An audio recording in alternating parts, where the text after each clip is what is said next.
Kathleen Kennedy out at Lucasfilm. Not so fast is what they're saying now. They're saying not so fast. She's staying on at Disney despite a report that she is leaving. How true? Well, there's a follow-up report that if she does leave, when she does leave, Dave Filoni is going to be the person to take over. I'll tell you why I think that's a disaster.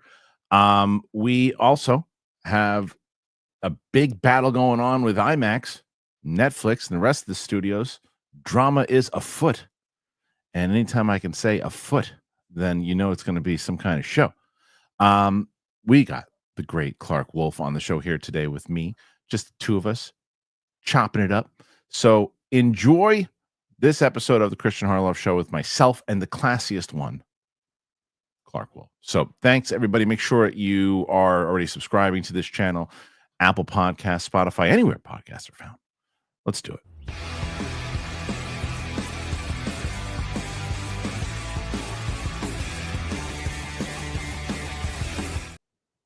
Tis the Kristian Harloff Show on this Wednesday.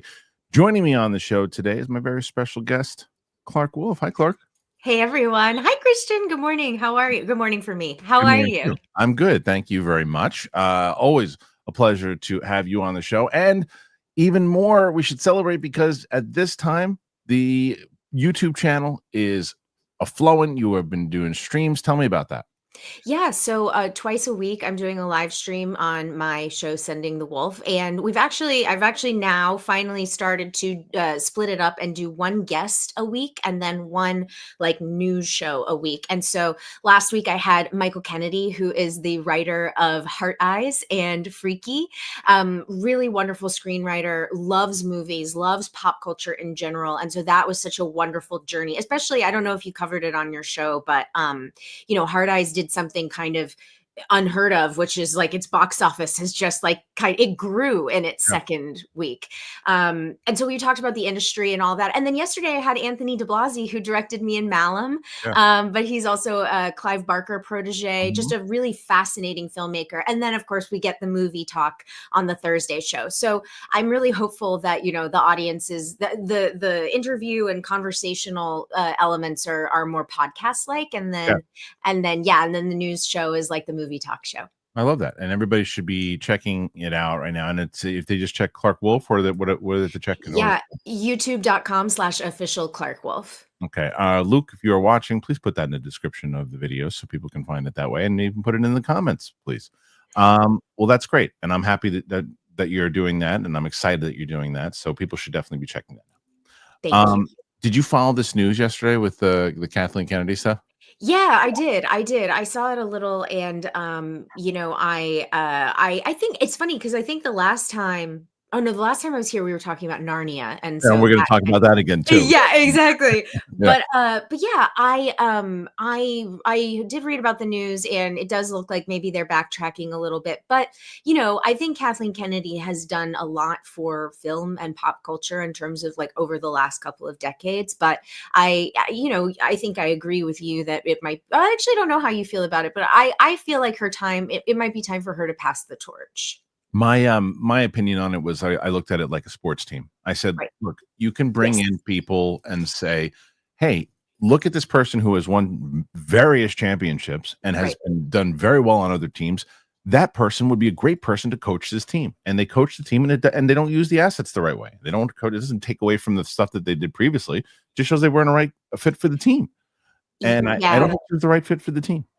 And I think we've maybe even talked about this a little bit too, where, like for instance, like with Lucasfilm in general, I am a big Willow fan, and I was disappointed in the series as a fan because, but it was so internal, like the Kasdans, and it's like, it seems to me like these IPs they're kind of under lock and key, and it's very, very hard to get new blood and new energy, into these franchises. And I understand that someone like Kathleen Kennedy, who has earned her stripes, wants to keep the old boys in place. But at the same time, I just don't think it's not giving the fans what they want.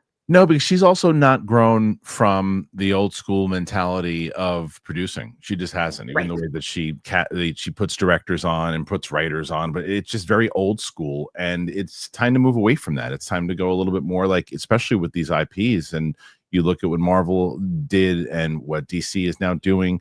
There's other rumors that, and we'll talk about it more, with Filoni and Favreau could be running Lucasfilm if she leaves. I think that's an absolute terrible decision, but we'll discuss that. Oh, I want to hear about Oh, that. terrible decision. But let's talk about this first, because my brother sent me this thing tomorrow. The two things he asked was, one, Clark's on the show? I was like, yes.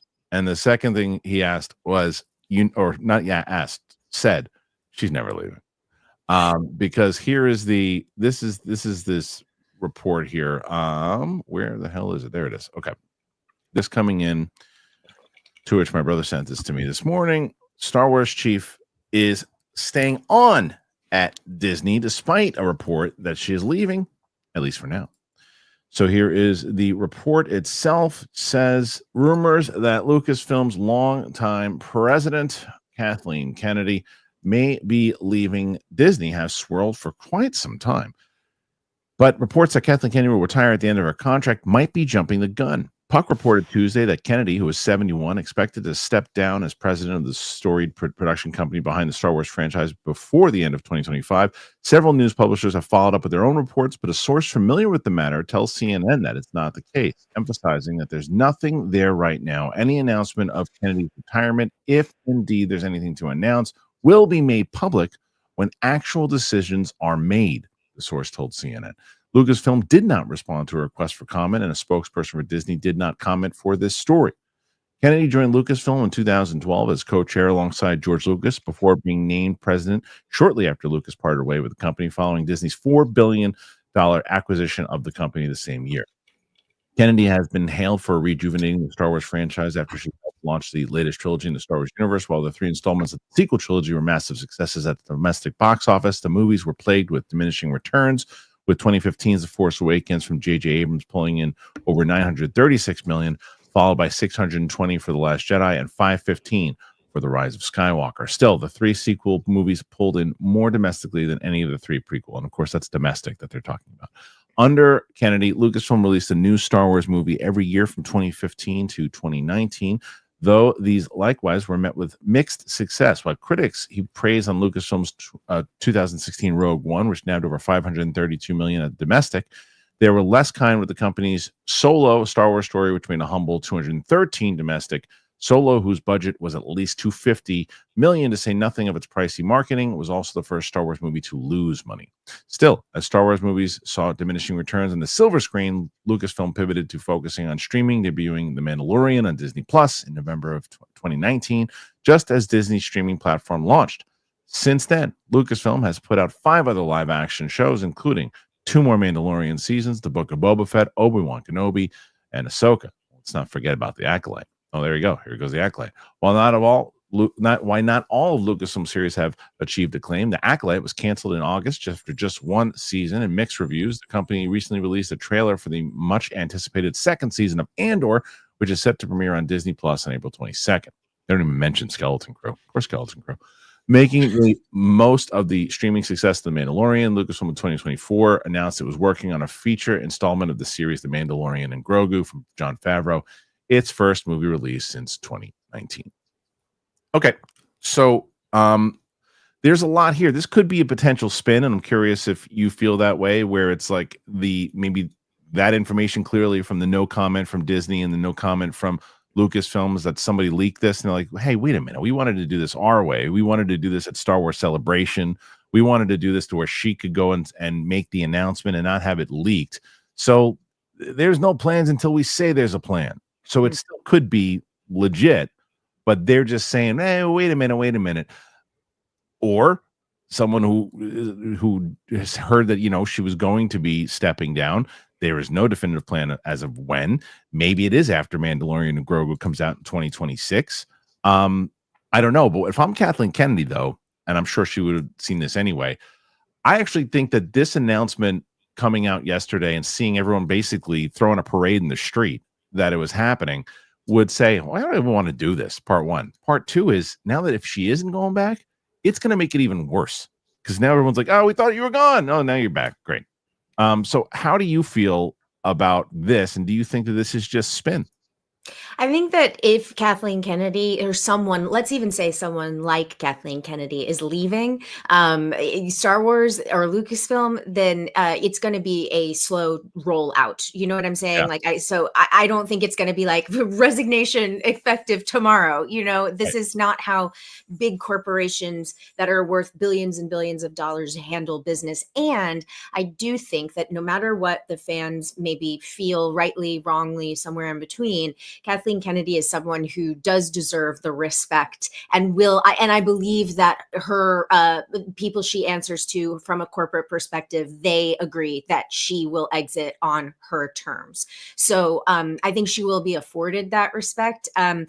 Is it spin? Maybe. And that's what I'm saying. That's why I think it could be potentially spin, because it's like one of these things like, well, wait a minute. They don't get to, as you said beforehand, my brother was saying the same thing. This is essentially her terms or not her terms, but it's one of these things where, look, let's say they decided, her and Bob Iger are like, okay, it's just not working out. Time to go.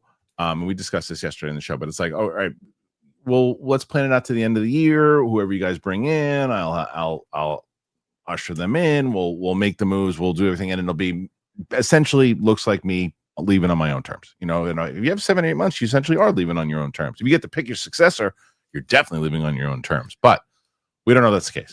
Nonetheless, it leaks and it gets out there, and she don't like that because she's not the one that leaked it. And she maybe, like I said, they want to do it at Celebration or wherever else it is, and they say, just tell them nothing's official, because that's what they say here. Nothing's official until there's an announcement. That's essentially what they said. So they didn't necessarily. It looked like, okay, maybe they're jumping the gun. There's no plans to leave right now. They could also just be saying, oh, there's no plans. There's no plans or nothing. And meanwhile, what they're saying is there's no plans to tell you assholes right now. That's the plans. That's what I think it is. I still think she's going. But either way, Kathleen Kennedy, whether or not she's going to be there or not, I don't know. But if she isn't, there's a new report that says that Dave Filoni is expected to be announced as Lucasfilm's president when Kathleen Kennedy retires. To which Christian Harlow said, ugh. So, Kathleen Kennedy's time as Lucasfilm president reportedly nearing its end. A new report reveals that Ahsoka and Star Wars Rebels showrunner David Filoni is already being lined up as their successor. This is a bad plan. Following the news that Kathleen Kennedy is gearing up to announce her retirement as Lucasfilm president, speculation continues to run rampant about her potential replacement. Even Kevin Feige's name has been thrown into the mix. No chance that happens.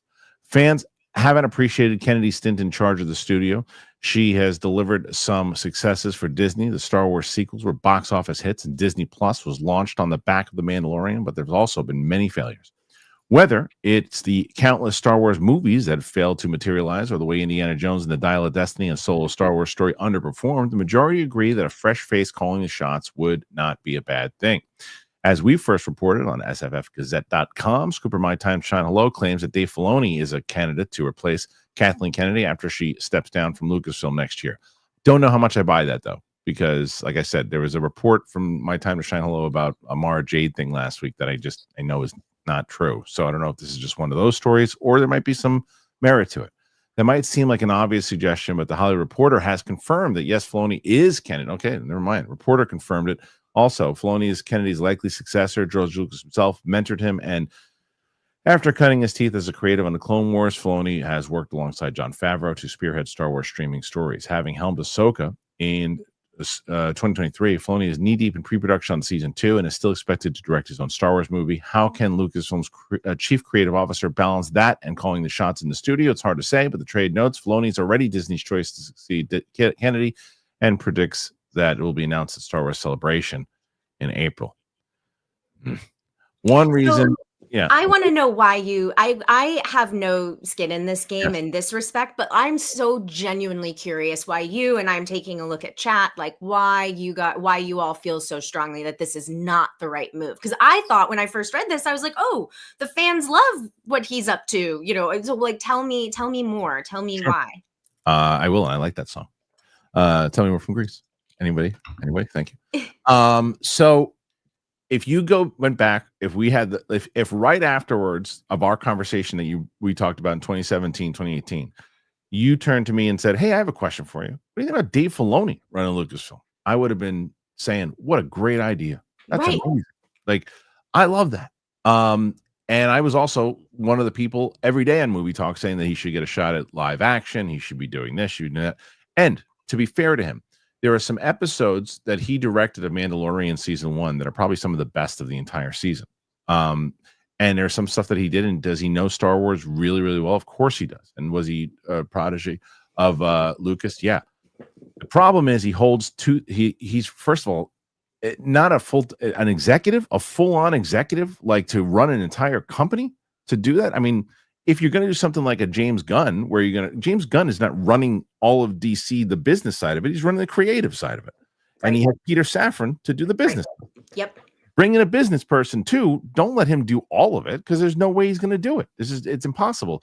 Plus, the main reason why is because I feel like he has this idea in his head of what Star Wars is, because he studied under George Lucas and does not budge, and you can't tell him any different. From what I've heard also, and things that I believe true, is that there's just he's a gatekeeper into certain things, and there's certain things that he is poo-pooed, if you will, that would, and I know, and the fans would have loved, and because they're not Star Wars, George wouldn't like that. That's not it, and it's that kind of stuff. Plus the fact he's also not a very good writer as far as live action goes. Like the dialogue in Ahsoka was atrocious, and some of the storylines in Ahsoka was atrocious. Now working with Favreau again, I just don't know if Favreau wants to do the whole thing. I think they need somebody. You said it before, fresh blood, somebody new. And I always say this, and I reiterate this. Kevin Feige, no one knew who Kevin Feige was. You didn't know who Kevin Feige was until you knew who Kevin Feige was. You know what I mean? And that's what they need. They need some new executive who is like, I don't know, again, anywhere between 35 to 55. And I'm just throwing those ages out. It could be someone who's older than that, but you know what I'm saying? Yeah. Someone who is hungry and that loves this stuff. The passion that he's got for just Star Wars is one thing, but that's the other thing. Is Lucasfilm just Star Wars? Is it? You know what I mean? And Filoni's the Star Wars guy. I think him running the company is the worst decision that they can make. I think it is the worst decision that they can make if they make him the lead guy. You're just gonna get Filoni stories, and you're gonna get the same thing that he's just what he wants to do, his Star Wars, and it's not. It would be a really bad decision. It does seem very insular. It seems like there are like 5 people in this clubhouse, and that's not good. I mean, I think it's clearly not good for growing the business and expanding the business, and looking forward. Yeah, it's just like what I mean. Yeah, it just seems like it's going to be, as we're right now, it's Kathleen Kennedy Star Wars. It'll just be Dave Filoni Star Wars. It needs to be Star Wars. It needs to be everybody Star Wars. Yes, I think that's a really good way to put it. Yeah. It's right now. It is clearly Kathleen Kennedy Star Wars, and then it's going to be Dave Filoni Star Wars. But he does not have the audience support the way that he did 5 years ago. Because guess what? He's still been an advisor to all this stuff. The Acolyte was terrible. The Skeleton Crew, I can't speak of. People liked it, but nobody watched it. Book of Boba Fett, he's an executive producer on. Boring. Obi-Wan, they dropped the ball on Obi-Wan, and he was. And if he wasn't advising on it, he should have been. So all of the shows have essentially been under his watch. It's been Mandalorian season 3, minus Katie Sackhoff, was not very good. It was there. He's had 2 good seasons of television. Ahsoka was, I mean, like I said, there's some good episodes of it, but it's pretty much just it's like if it was written for animated, it probably would have played better because you can get away with things in animation of the look and the way that certain things are happening that don't come off. They won't come off goofy in animation, but they'll come off goofy on live action. Sure. And especially from dialogue to action to everything. And he is just, I think that he should go back to animation, to be honest. He's a very good artist. He's a very good he's a very good storyteller. But running the ship, I'll follow it with a Matt Serra. Boo. I trust you on this one because again, this was more informative for me. I'm so curious how and so that's a really interesting perspective though to hear from you. So we'll see. I just again, as a lifelong consumer of these Lucasfilm tales, Truly. I mean, I grew up on all of these things, and they absolutely all kind of contributed to my love of film and pop culture. I want to see the growth and expansion. I want to see the new ideas and the Right. new creativity. And because that's what Lucasfilm was all about when they were making these sort of cult niche, like obviously Star Wars was and is the biggest thing in the world, but with Willow or with Labyrinth even at that Right. time, Yeah. Yeah. and so I guess to sum it all up, I hope that they can take a wide view on the material as opposed to just narrowing in. And I think one of the things that I get soured on is because I don't think he's a big fan of like the Old Republic era, which is essentially like thousands and thousands of years before. Which I know you love that. I love that, and I've always hoped that the Knights of the Republic and those things, and he won't do that. He won't go that far. He won't go to the games. He won't do that. He says same stuff. The same reason why Mara Jade ain't happening, because Lucas held it that way. So Dave's got to do the same thing. Dave's got to do everything that George did. But there's certain things that you should absolutely stick with what George did. Absolutely. Like talk about great storyteller, probably one of the best of all time. But there's other things that you got to evolve. You got to evolve from the way that things are. Well, in 1977, it was made just for kids also. Okay. But adults and everybody else still gravitated towards it. And then those kids grew up, and those kids grew up, and they showed their kids who showed their kids. And it's like, that is something that is for everyone. And it's not just, when the prequels are definitely built more towards the kid style of humor. There's no doubt about it. There's a lot. I mean, Revenge of the Sith, probably you could argue against that there's some darker moments in it, but, and Lucas himself said it was pretty much made a little bit more for kids, but you can switch things up. And I don't care what anybody says. He does not like Andor. He doesn't.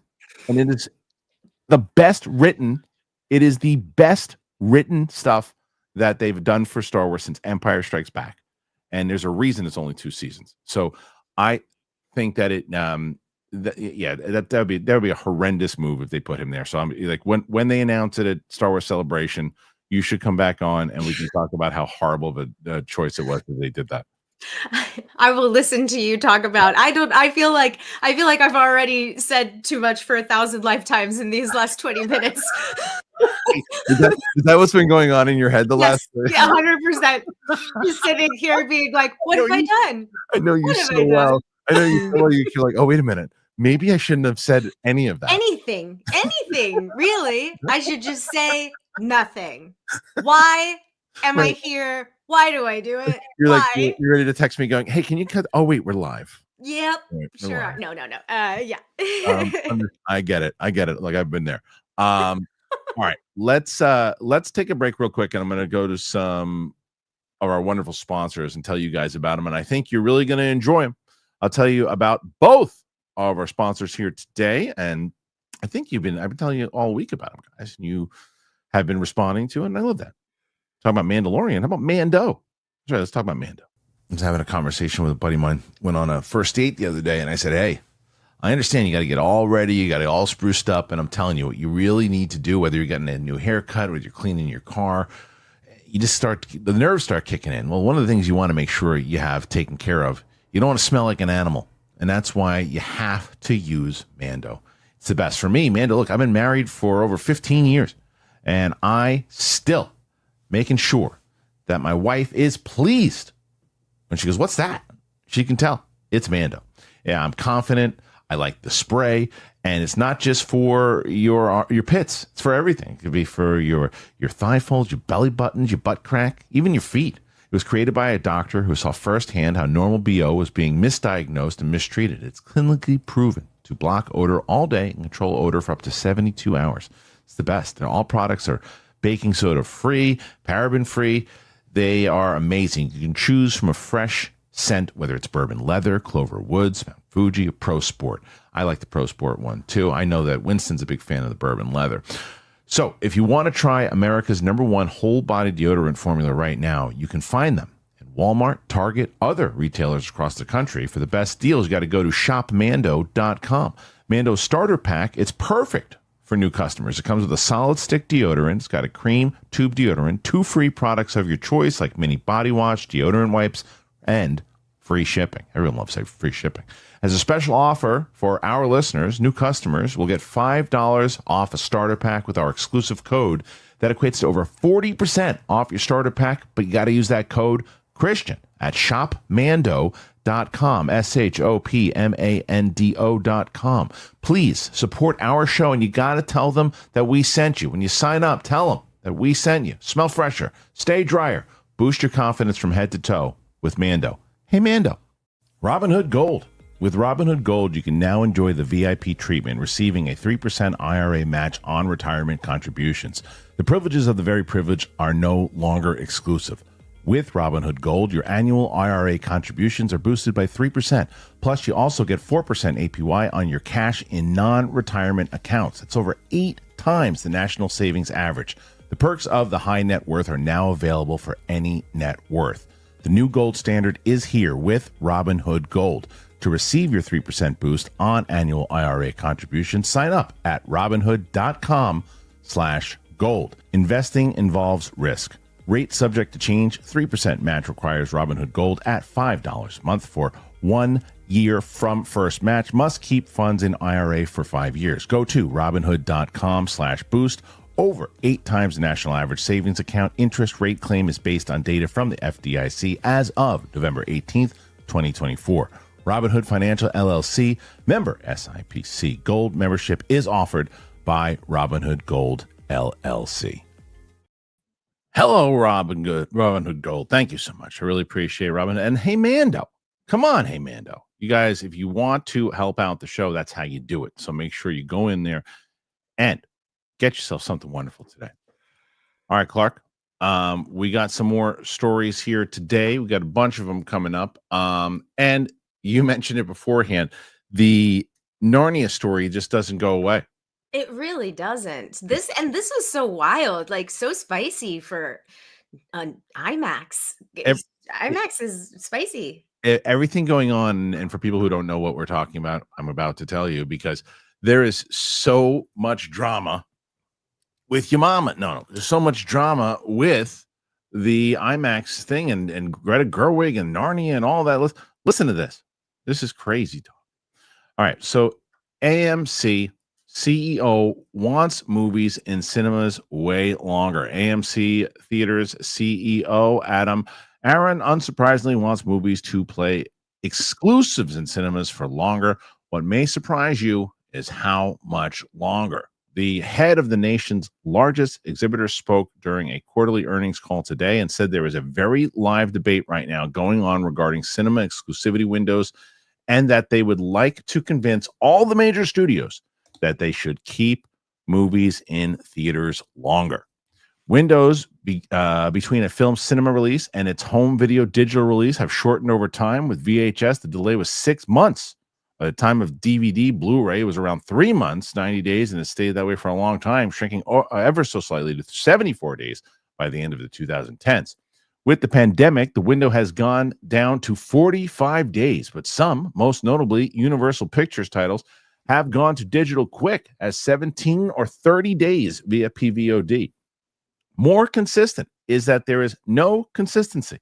If a film flops, it will go to streaming sooner rather than later. If it's a runaway hit, it'll generally stay in cinemas for longer. Aaron says that's not good enough and wants to go back to just a consistent 45 days, but pre-pandemic levels again. In our view, 17 days or 30 days are too short. And this is a conversation that is front and center live. We believe everybody would make more money if the windows were longer.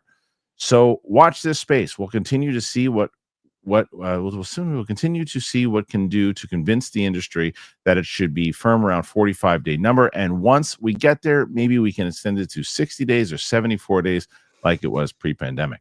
We will learn together, but this is a very live topic. Whether studios will give up on PVOD, which has become a solid cash cow for Universal, and others remain to be seen. Multiple releases over the past few days have indicated the PVOD releases don't cannibalize box office sales. I think it was a different story, huh, Clark?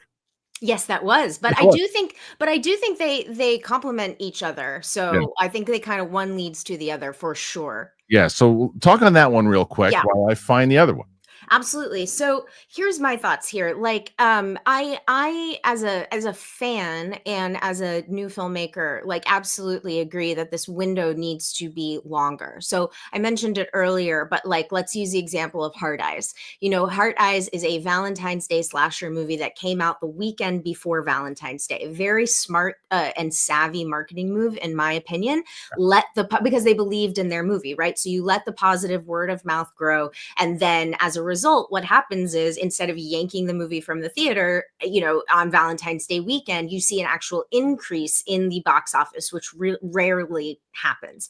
But similarly, at that same time, you have something like Companion, which is a movie that I absolutely loved, get yanked out of the, you know, it seemed to me like the marketing assets on Companion kind of took a dive Right. pre-Valentine's Day, and then it got yanked out of the theater relatively quickly, and now Yeah. it's at home.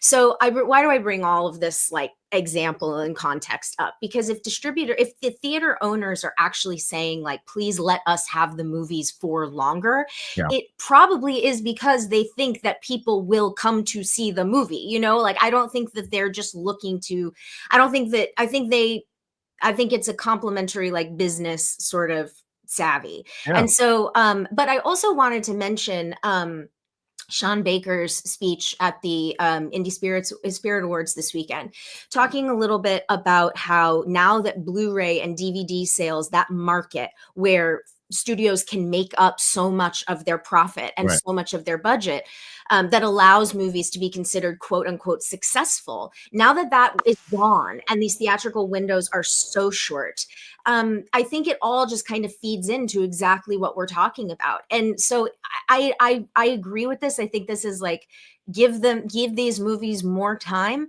And Mhm. you know, and I think it does feed though into the IMAX story that we're going to talk about as well.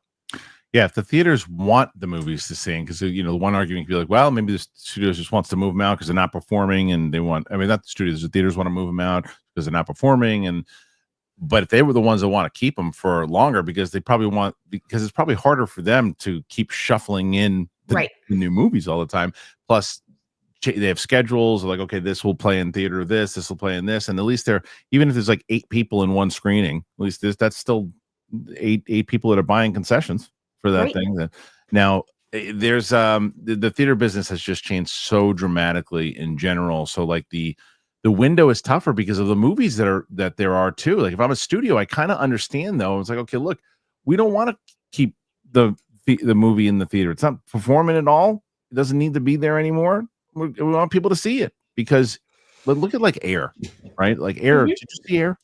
I did. I really liked it. I love that movie. Yeah. And that movie was built for streaming. It was built for streaming, and it was built for and Apple knew it, and Apple's done it, and they did it with Wolves also. It's okay, we'll put it in the movie theater. It's not going to make any money in the movie theater. And it didn't. It needed it because people don't go see those kind of movies in the theater anymore.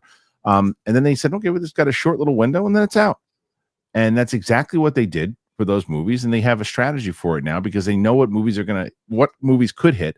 Now, horror movies like you were talking about before, and you mentioned just before when you were speaking about Hard Eyes and those things, there are movies that just they have a smaller budgets and they have these crowds and people want to see them and people still want to feel that way. But Right. there's certain things that just like rom-coms don't play in theaters really. And Aha, but counterpoint. Anyone But You made over $100 million theatrically. Sure. I mean, it was, but do you know why? Like, let me use that as an example because that was a Sony movie, and the sort of business sort of analysis that I read was that Sony doesn't have a streamer.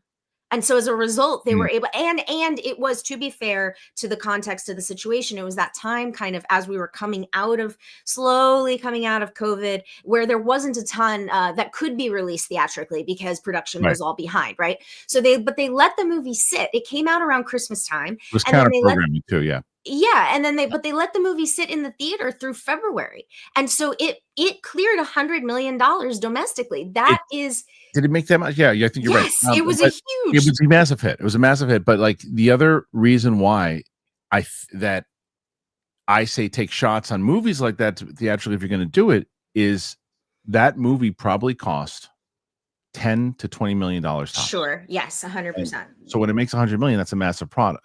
But if you went out and hired two big stars and each one of them cost $10 million, you already got $20 million plus the budget. Then it's $60 million. Then it goes to 70, and then you're $130 million romantic comedy. It's like, I'm not doing that. Now we're talking about how movies bring back the mid-budget, the mid-budget movie, which that's a whole other complementary conversation, but absolutely a conversation worth having. Totally. And there's certain times that people will go and see those types of movies. And anyone but you, there was a Sandra Bullock, Channing Tatum movie that came out, which The Lost City. That movie did very well. Mm-hmm. I'll tell you, the Julia Roberts and Clooney movie did better than you think that it did. So there is still a market for it, but it's easier to find those types of movies now on streaming. True. More eyeballs will absolutely, more people will watch it at home. It's like a date night. It's like, what are we gonna do? Like, so perfect example, even though I didn't finish it, my wife the other day was like, let's watch something together. I don't want to watch anything too dark, too heavy. And the new Bridget Jones thing. Yeah. And she's like, let's start watching that. And I started watching it with her, and then I don't know, I trailed off or whatever it was, but she watched it, she really enjoyed it. She ain't going to see that in the theater. Right. That's true. That's not an event movie. You're right. No. So there are certain movies that and the example also is Renee Zellweger knows the lane that she's in right now. And she did. And this was a perfect movie for her to do. I think it was Peacock. Perfect, right? Because Sydney Sweeney and Glenn Powell, they're the two big hot actors and actresses, and they're sexy and people want to go. It makes sense. You try to market them. Absolutely. And again, it didn't cost a lot of money. Right.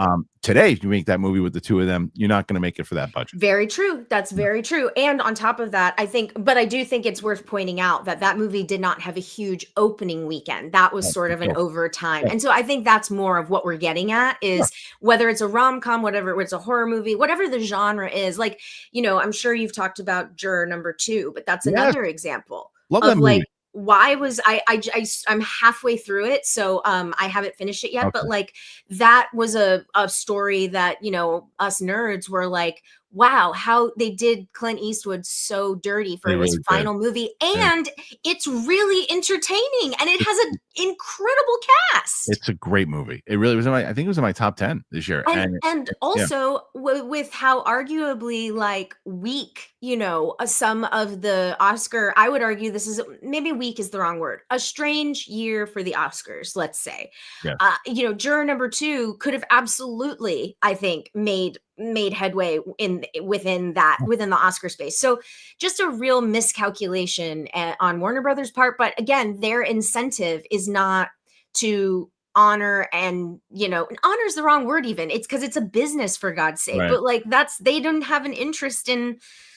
Same with Coyote versus Acme. They just don't, so it goes on and on and on. Yeah, I understand. And that ties into the story that we were going to talk about. Now here it is. So this Narnia story, this is the juicy one that Clarke was talking about here. So let's get to this. And IMAX is ready to go nuclear for Narnia. Okay, that's the way to handle it. A few weeks back came confirmation that Netflix had reached a deal with IMAX in regards to Greta Gerwig's The Chronicles of Narnia film. Under the deal, the streamer would give the film a 2-week exclusive window on IMAX screens around Thanksgiving 2026, a month ahead of the movie launching on the streamer that Christmas. Some have tried to spin this as Netflix testing the waters for larger theatrical exhibition plans, something the streamer subsequently denied. For them, it seems any potential theatrical releases of an original film would be looked on as a case-by-case basis, meaning depends on who they're negotiating with and which actor they don't want to walk away. However, now a new report at Puck has tackled the missing part of this equation, the other studios and exhibitors. They indicate rival studios and U.S. cinema chains are furious about the deal and how it was made without other studios' input. They claim Disney, who released 2 previous Narnia films, is said to be angry because it means their untitled animated movie scheduled for Thanksgiving 2026 has now lost out on IMAX screenings. The studio also has a Marvel film opening a few weeks earlier on November 6th. Other theater chains like Regal and Cinemark have reportedly implied they won't screen Narnia at all. But IMAX CEO Rich Gelford claims to have a nuclear option to make these theaters play Narnia on IMAX screens. Speculation about that nuclear option ties to a potential deal with AMC Theaters, which owns around 46% of the 400 IMAX screens in North America. AMC CEO Adam Aaron says commenting on such potential deal would be inappropriate. Filming on Greta Gerwig's Narnia film is slated to commence this summer. Hot take stuff here, Clarke Wolfe. Right. What you're right. It does couple up to that last story. Same thing, same comment, same guy talking about it. So, what do you think about this? Well, to me, I think the underline here is that I think the passion or the what am I trying to say? The focus on the IMAX specific releases, it has to be because it is more financial dollars, right? Like that is, can you illustrate why this is such a big deal for IMAX to, or for the studios and the distributors to be like, wait a minute, we need those dates. It's because the ticket prices are more expensive. Is that correct? Yes. Yeah. And so again, like it's like, well, if you could just like, it seems to me that the fear is that too many people want to go to the movies. Yeah. And so I don't know, like, do you have thoughts on this? I mean, it's like, there's one part of it that it's a bit of an ego. You didn't check with us first. But there's also, because we have our movies and it's our business, and we want to make sure that, because there is extra dollars with IMAX tickets and adds to that box office, obviously. And if Narnia is there and it takes away from some of those screens for Disney, yeah, I can see why they would be pissed off at that for sure. I get it. And maybe it is bad business for the theaters to not say, hey, look, we've got this deal that we got for this particular movie with Netflix, and it's going to be, and that's what we're looking at, and let them chime in, let them see if there's any other deal or anything too. I mean, maybe they should have been included in the conversation, now that I think about it. And but then again, it's AMC, and they're like, look, this is who we're renting out the theater to for those 2 weeks, and that's who we're choosing to sell the theaters to those 2 weeks. Well, I will anecdotally say that over the Christmas holiday this last year, I really wanted to see Nosferatu in IMAX. And of course, with Mufasa out at the same time, the only screenings for several weeks of Nosferatu were literally 10 p.m. screenings. In IMAX, okay. Yes. And so every single one, when I would check and I would consider, like, okay, should I go? Should I not? Every single one was like sold out or really full. So people were showing, yeah, but people were showing up. And so I do think that this kind of points to a bigger, like a scarcity problem in terms of the IMAX of it all. Because there was clearly a market for the R-rated artistic horror movie on IMAX, and then also the Mufasa, which is more children oriented films, for sure. Exactly. Yes. Yeah. I mean, I think that it's that extra money for sure. It's like IMAX is becoming more and more of a thing. They're going to start building out more of them because it is the premier way to watch it. It's like it is such a great experience to watch. What did I see recently in IMAX that I just was like, oh, this is the way to go? I can't remember what it was. I'll tell you, the best theater experience I had last year, actually, and I wasn't even expecting to even go to this thing, it was at Regal. It was in the city, and it was Regal. I can't remember, 4D. I don't remember what it was, but it was this massive screen for Wicked. Right, it was how I saw it. Oh yeah. Oh my God, Clarke! It's my favorite theater that I've ever been to, as far as this particular screen went. It enhanced the experience for me. Same with Nosferatu. I mean, I finally, when I did finally see it, and I had seen it twice before. I think I told this story on your show, but the short version is the first time I saw it, I didn't have my glasses, and so I couldn't really, and second time I saw it, the projection was horrible. Right. It was a 35 millimeters. But once I finally got into the IMAX, I was like, whoa, like this is truly, legitimately a different and the definitive experience to see the craft of this cinematography, of the, you know what I mean? And so like it really can make a huge difference. It is. It's funny because I will tell you that for me, if Narnia took the place, and it won't, but if Narnia took the place of like the Odyssey, Yeah. because the Odyssey, Oh, yeah. there's no world where I'm not seeing that in IMAX. Yeah, for sure. I like that movie. Nolan's movies, like Oppenheimer, I've seen. I think all of Nolan's movies I've seen in IMAX. The first one I ever saw, actually, maybe first. I don't know if it was the first IMAX movie I ever saw. I saw IMAX movies. I mean, they had IMAX screens back in like the late '90s, but they had But the first like movie experience I really remember seeing is The Dark Knight, when Ellis and I, they invited us to go before we weren't even reviewing movies for Schmoes at least, but we went and saw Dark Knight, and it was an IMAX, and it was just, I mean, next level stuff. And I think there's gonna be more and more screens and more of the footage. Remember, you only used to be like 15 minutes of the movie, Right. and now it's significantly more. They just released 7 in the new restored. Fincher just did a whole For big, IMAX? yeah, and they Oh, released it in wow. IMAX for a weekend, and Wow. I went to see it. That wasn't like an industry thing. That was just like in January, Yeah. in honor of the ultra like 8K or whatever it was, crazy restoration that Fincher just did. Yeah, one weekend, and I went and saw it in IMAX, and I was like, wow. It's Wow. just so maybe what we'll get is like this.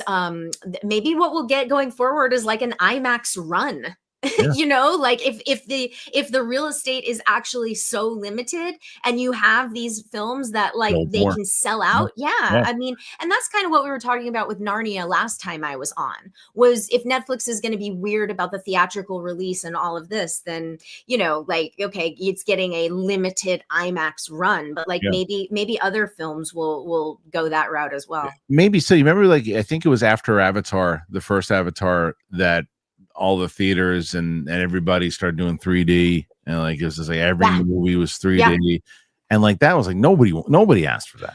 Unless Nobody, it's like good 3D, right? Like, right. and But it was, that's the difference. Yes. yes, and it was few and far between. It's easier. It's easy, not easier in a certain aspect to get a high quality image in IMAX than it is like a great, like, because it converted all that 3D stuff, and a lot of the conversions did not work. A lot of it just looked bad, and it was just like they forced you to wear the 3D glasses at times. Like, yeah, and I'm like, oh man, this is awful for that. It was like a fad. This isn't a fad. This improves the quality of the movie in general, the IMAX. And I hope that they do start building out more, and there's more experiences for people to, so you don't have to just wait for a 2-week window. You can see it in its entire run.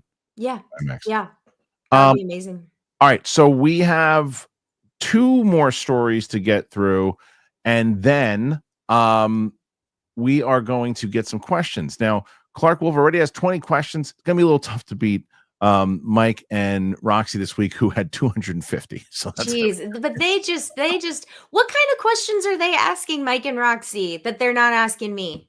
There's a lot. Come on. Well, Roxy's got this one particular fan who is the most loyal fan in the world, comes in and just throws in a whole bunch of support for every day on Tuesdays. I got to get one of those. Yes, and but give it time. It'll happen. Let's go with this story. Not the best. Yeah. Transformers, Star Trek writer Roberto Orci has died. He was 51. Orci reportedly passed away in his home on Tuesday following a battle with kidney disease, according to his manager in a statement to The Hollywood Reporter. Orci was best known for his longtime collaboration with Alec Kurtzman. The pair met at school and together began their careers writing for Xena Warrior Princess and Hercules, the legendary journey in the 1990s. The pair then teamed with J.J. Abrams on the spy series Alias, before he and Kurtzman created the acclaimed sci-fi series Fringe. They were Abrams' go-to writers, producers, working with him on Mission Impossible 3, 2009 Star Trek film reboot, and the film sequel Star Trek Into Darkness. On the film, he and Kurtzman also wrote Michael Bay's first 2 Transformers films and The Island, along with Martin Campbell's The Legend of Zorro, Jon Favreau's Cowboys and Aliens, Mark Webb's The Amazing Spider-Man 2, Gavin Hood's Ender's Game, the 2 Now You See Me films, and Kurtzman's 2017's The Mummies reboot.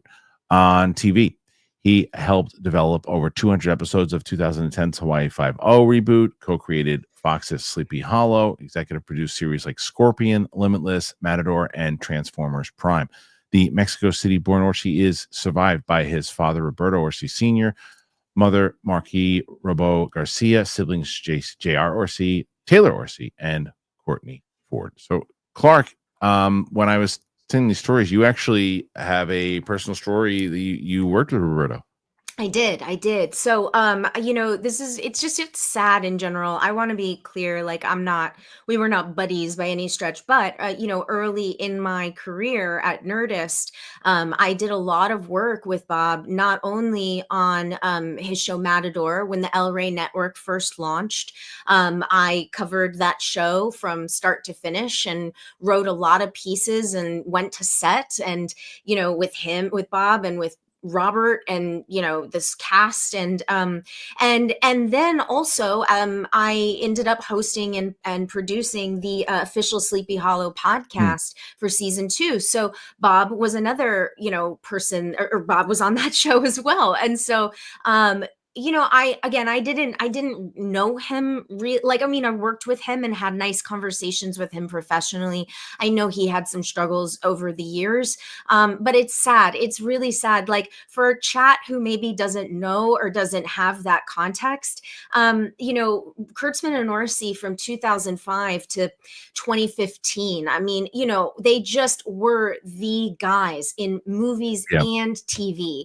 They were, and he just, it's a remarkable, they have a remarkable story. And I just wanted to say that, again, I know that Bob had his troubles and he was very open about his alcoholism, I think later in his life especially, but 51 is just too soon, and it's Way it's too soon. really it's really sad. Way too soon. Yeah. As we always say, it's just anytime you have stories like this, and unfortunately, it's not our only one like this today. Yeah. But it is way too young.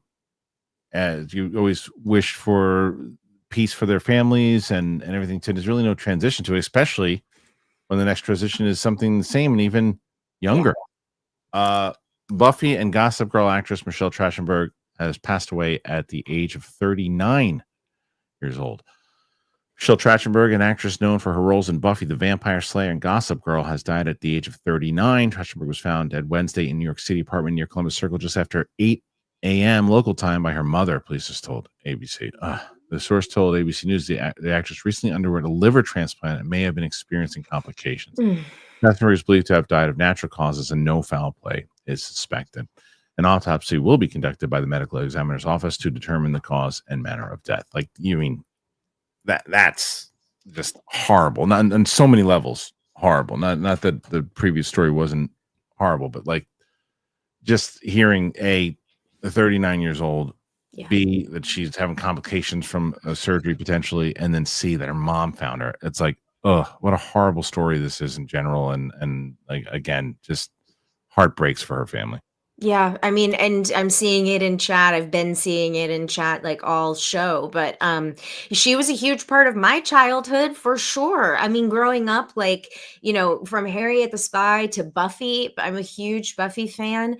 And kind of everything in between. Like, Michelle was she was a formative part of like a lot of pop culture during that period of time. And yeah, and 39 is just too young. So my thoughts are certainly with her friends and her family and her loved ones, because it's that's a tragedy. It's really sad. It's horrible, absolutely horrible. So again, for everybody who's been letting us know about it, first of all, thank you for making us aware of it. Secondly, you just never know, like losing a child. I mean, oh my god, just the 30 no, for her mom. I feel so. I mean, for her mom, it's just It's I hate, awful. I hate it. Anyway, so there's no easy transition to it, guys. And we've covered a bunch of things today, and those are the last two. And again, nothing but love to their families, and that's it. All right, before we move on, we'll take a little break, and then we'll get to the questions with myself and Clarke Wolfe. And I got to tell you guys about NordVPN. I've been telling you about NordVPN all week. I'm going to Putting in the continue. work to improve his Who's scores, doing that? he Stop got that. access to Stop a better it. credit card. Stop it. Why is that And happening? that sofa she I need likes. you to stop, please. Hey, let's try that again. NordVPN, everybody. All right, NordVPN. It doesn't matter if you're watching sports events, TV shows, films, which aren't available in your region. You can switch your virtual location to the country which is showing the event. You can protect your private data like bank details, passwords, online identity. NordVPN can switch your virtual location, allowing you to save money by purchasing flights, hotels, subscriptions from other countries at a cheaper price. Fastest VPN in the world, baby. There's no buffering, there's no lagging while streaming, and it stops your ISP bandwidth throttling. It is the best. So the good news is that one NordVPN account, you can be used up to 10 devices. Now, to get the best discount off your NordVPN plan, you got to go to nordvpn.com/KH show. Our link's going to give you 4 extra months on the 2-year plan. There's no risk with Nord's 30-day money-back guarantee. The link is in the description of this video. So once again, thank you to NordVPN for being a part of the show. All right, Clarke Wolfe, you ready for some of these questions? I'm ready. Come on, chat. All right, this is what we do. So we go through the questions, and they keep us on for as long as they want to keep us on. Great. If it's a long day, it's a long day. If it's a short day, it's a short day. Okay. Let's start from the top here. And again, thank you to everybody who has been contributing thus far. 25 questions already for Ms. Wolfe. I like it. Like it a lot. All right. And if anything you want to ask Clarke, I mean, again, make sure that you go and you check out Clarke's channel. The link should be in the description for that channel right now. Pretty sure that Luke put that in there. First one is from Mad Sinister McCall. Purple circle or green square? Choose wisely. Do you know what this means? I sure don't. I don't know what it means. And I trust Mad Sinister, so I'll go green. Okay, I'll go purple. Okay. Next one, Mike Joyce. You see articles about what is it? Anora Oscar voters hating on Dune 2 because it's Anonymous. Thank you.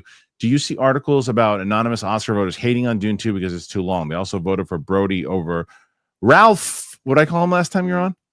No. What did I call him last time? What did you call him? When you and Sam were on, I called him what Ralph did you Fiennes or something. I can't remember. Fiennes. I think Fiennes is right. Ralph Fiennes. Because they thought he hadn't won. They also voted for Brody. Okay. I don't know what that really means. Well, so around this time of year, there's all those anonymous Oscar voter stories, articles, and so on. And so yeah, the question I guess is about like Dune 2 is too long. Which I guess I kind of understand that criticism. And I love Adrian Brody in The Brutalist. I'm team Brutalist for Best Picture. Okay. Yeah, but I forget, Dune was that your favorite movie of last year? It was. Yeah. I liked it. I did finally watch it. And I liked it. I just I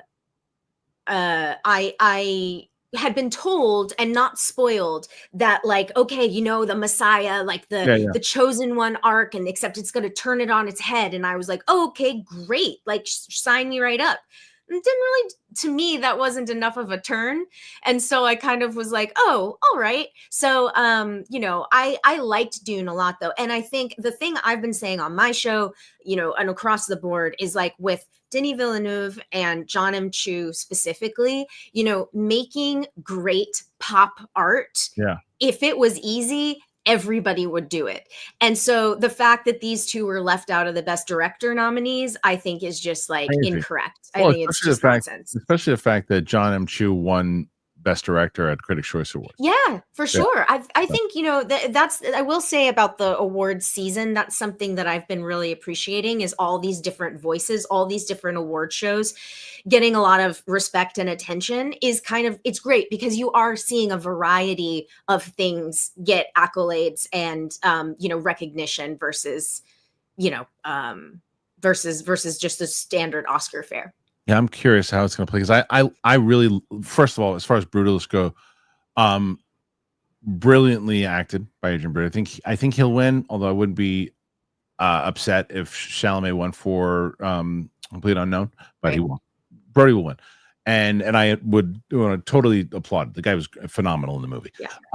It's beautifully shot. It's beautifully directed. I think that Guy Pearce should win over Kieran Culkin winning everything. Kieran Culkin's just doing what Kieran Culkin does in every movie and TV show. I like Guy Pearce a lot for Pearce. Yes, actor. Guy Pearce or Ed Norton. Those two. Yeah. But Kieran Culkin will win. But The Brutalist to me lost me in the last half of the movie. Like the first half was I was just locked in, and then the second half just kind of lost me. Brilliantly made film. Absolutely. I understand why it's getting the love, but I if I was voting, I would obviously vote for Dune too. personally, or Nora, which I also like. Did you like? Yeah, Nora? I like Nora. I like it, but Okay. I didn't love it the way that I think a lot of folks did. And also, I do think that to me it's a little long, like a little, meaning like all of the scenes go on a little too long. So it kind of it took me out of it. But I think the performances are fantastic, and yeah. It's going to be an interesting award ceremony, to say the least. Simon Section, Ms. Wolfe, back in the Collider days, I remember you saying that you weren't necessarily a Star Wars fan, especially their stories like Rogue One. Did you see it? If so, what did you think of the last Vader scene? Horror light? So I do very much enjoy Star Wars, and but what I would say is that I kind of, Kristian and I have talked about this over and over again. I haven't read the books, and I haven't seen a ton of the animation, and so as a result, like for instance, yeah. So anyway, to answer your question, I have seen Rogue One, and that scene with Vader rules. It's awesome. and listen, here's the thing though. Like I've been doing a big Spielberg deep dive. Like I was just on a podcast called The Spiel, and so I revisited. Is it just the whole Spielberg podcast? Yeah, it's Eric Vespi. Yeah, and and it's really fun. But I bring this up because I rewatched a couple of Spielberg's movies, and then I rewatched that documentary that's on HBO. And one of the things that I think I got from that, especially when they're talking about Indiana Jones, or when they're talking about making movies, earlier in their career, it was all a hodgepodge of genres. Right. You know what I mean? Like it wasn't just like an adventure or a B movie could mean action and horror and suspense and romance. It didn't just have to be one or the other. And so to me, there are incredible horror-esque sequences throughout the Star Wars universe. You know what I mean? Like throughout the history of Star Wars, there's great scares. There's great Darth Vader's a great villain. So yeah, but love the last Vader scene. I liked it. Rogue One has gotten significantly better for me every time I've seen it. Al Rencha, just throwing in support for Clark. Thank you, Al. Thank you. Al follows it up. I saw the Kennedy thumbnail and I instantly got sad. No. Well, like I said, and Clark and I both said, let's see what happens when you get to Celebration. Let's see if they decided they want to do it on their terms and not by a leak in the trades. And so let's see what happens there. Railroad Tie and the Golden Jukebox. Great name. Heart emoji. Keep it up. Thank you, Railroad Tie. Appreciate that. That's what a great name. The Golden Jukebox. I want to go see that band. Okay. So the next one after that, and again, thank you to everybody who has been throwing in the support here on this Wednesday show with myself and Clarke Wolfe. Clark, this is your third or fourth appearance now on the show. Yeah. I love having you back. Thank you. And now I'll never come back again.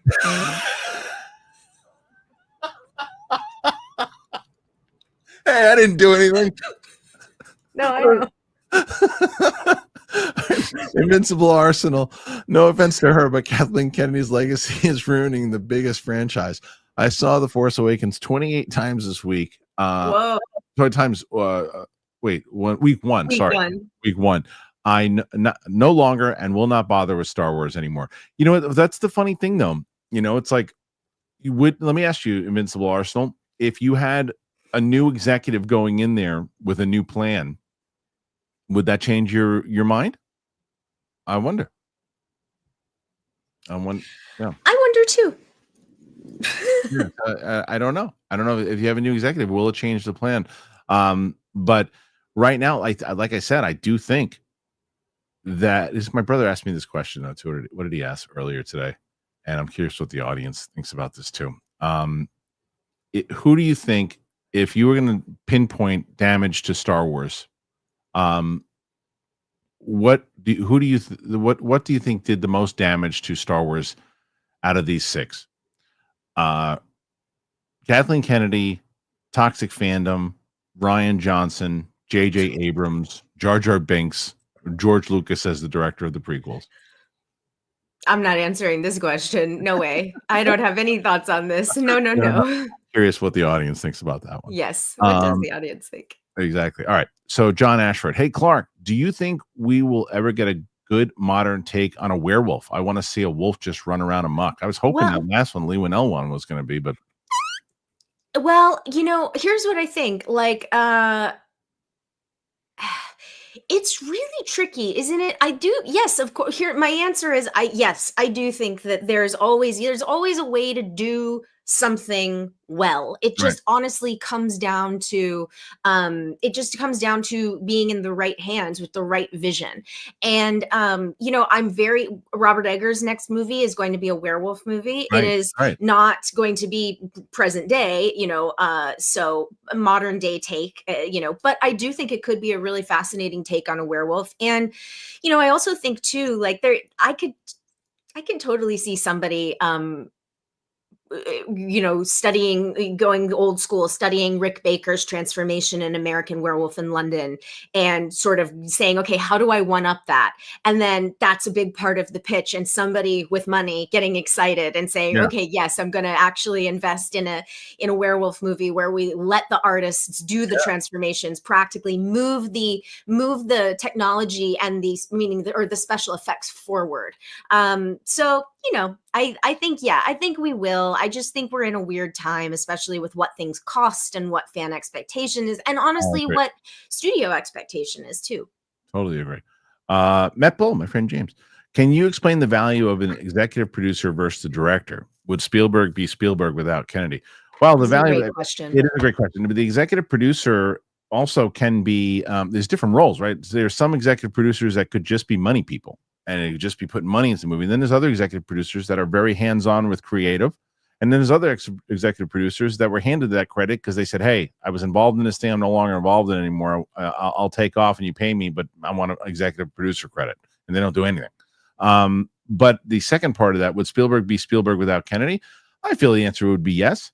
I'm not taking away anything that she's probably helped him with over the years and all the things that creatively she's able to do. But his creative, what he's done as a director, he's a great, and I'm sure he would have found another great producer to help him. But I think she helped, but I think he'd still be Spielberg. But Clark, how do you feel about all this? Her legacy with Steven Spielberg is undeniable. I mean, and I think for whatever, I think that partnership is really was clearly very important to his career. And also I do think like right place, right time, her vision, her eye, her sensibilities, and then combining with Steven Spielberg at that time. Again, I just did this deep dive into Spielberg's work and rewatched that documentary, so it's very top of mind. So I think here's the thing that I think a lot of people don't know, because to your point, Kristian, producers are different. Like the title can mean a lot of different things.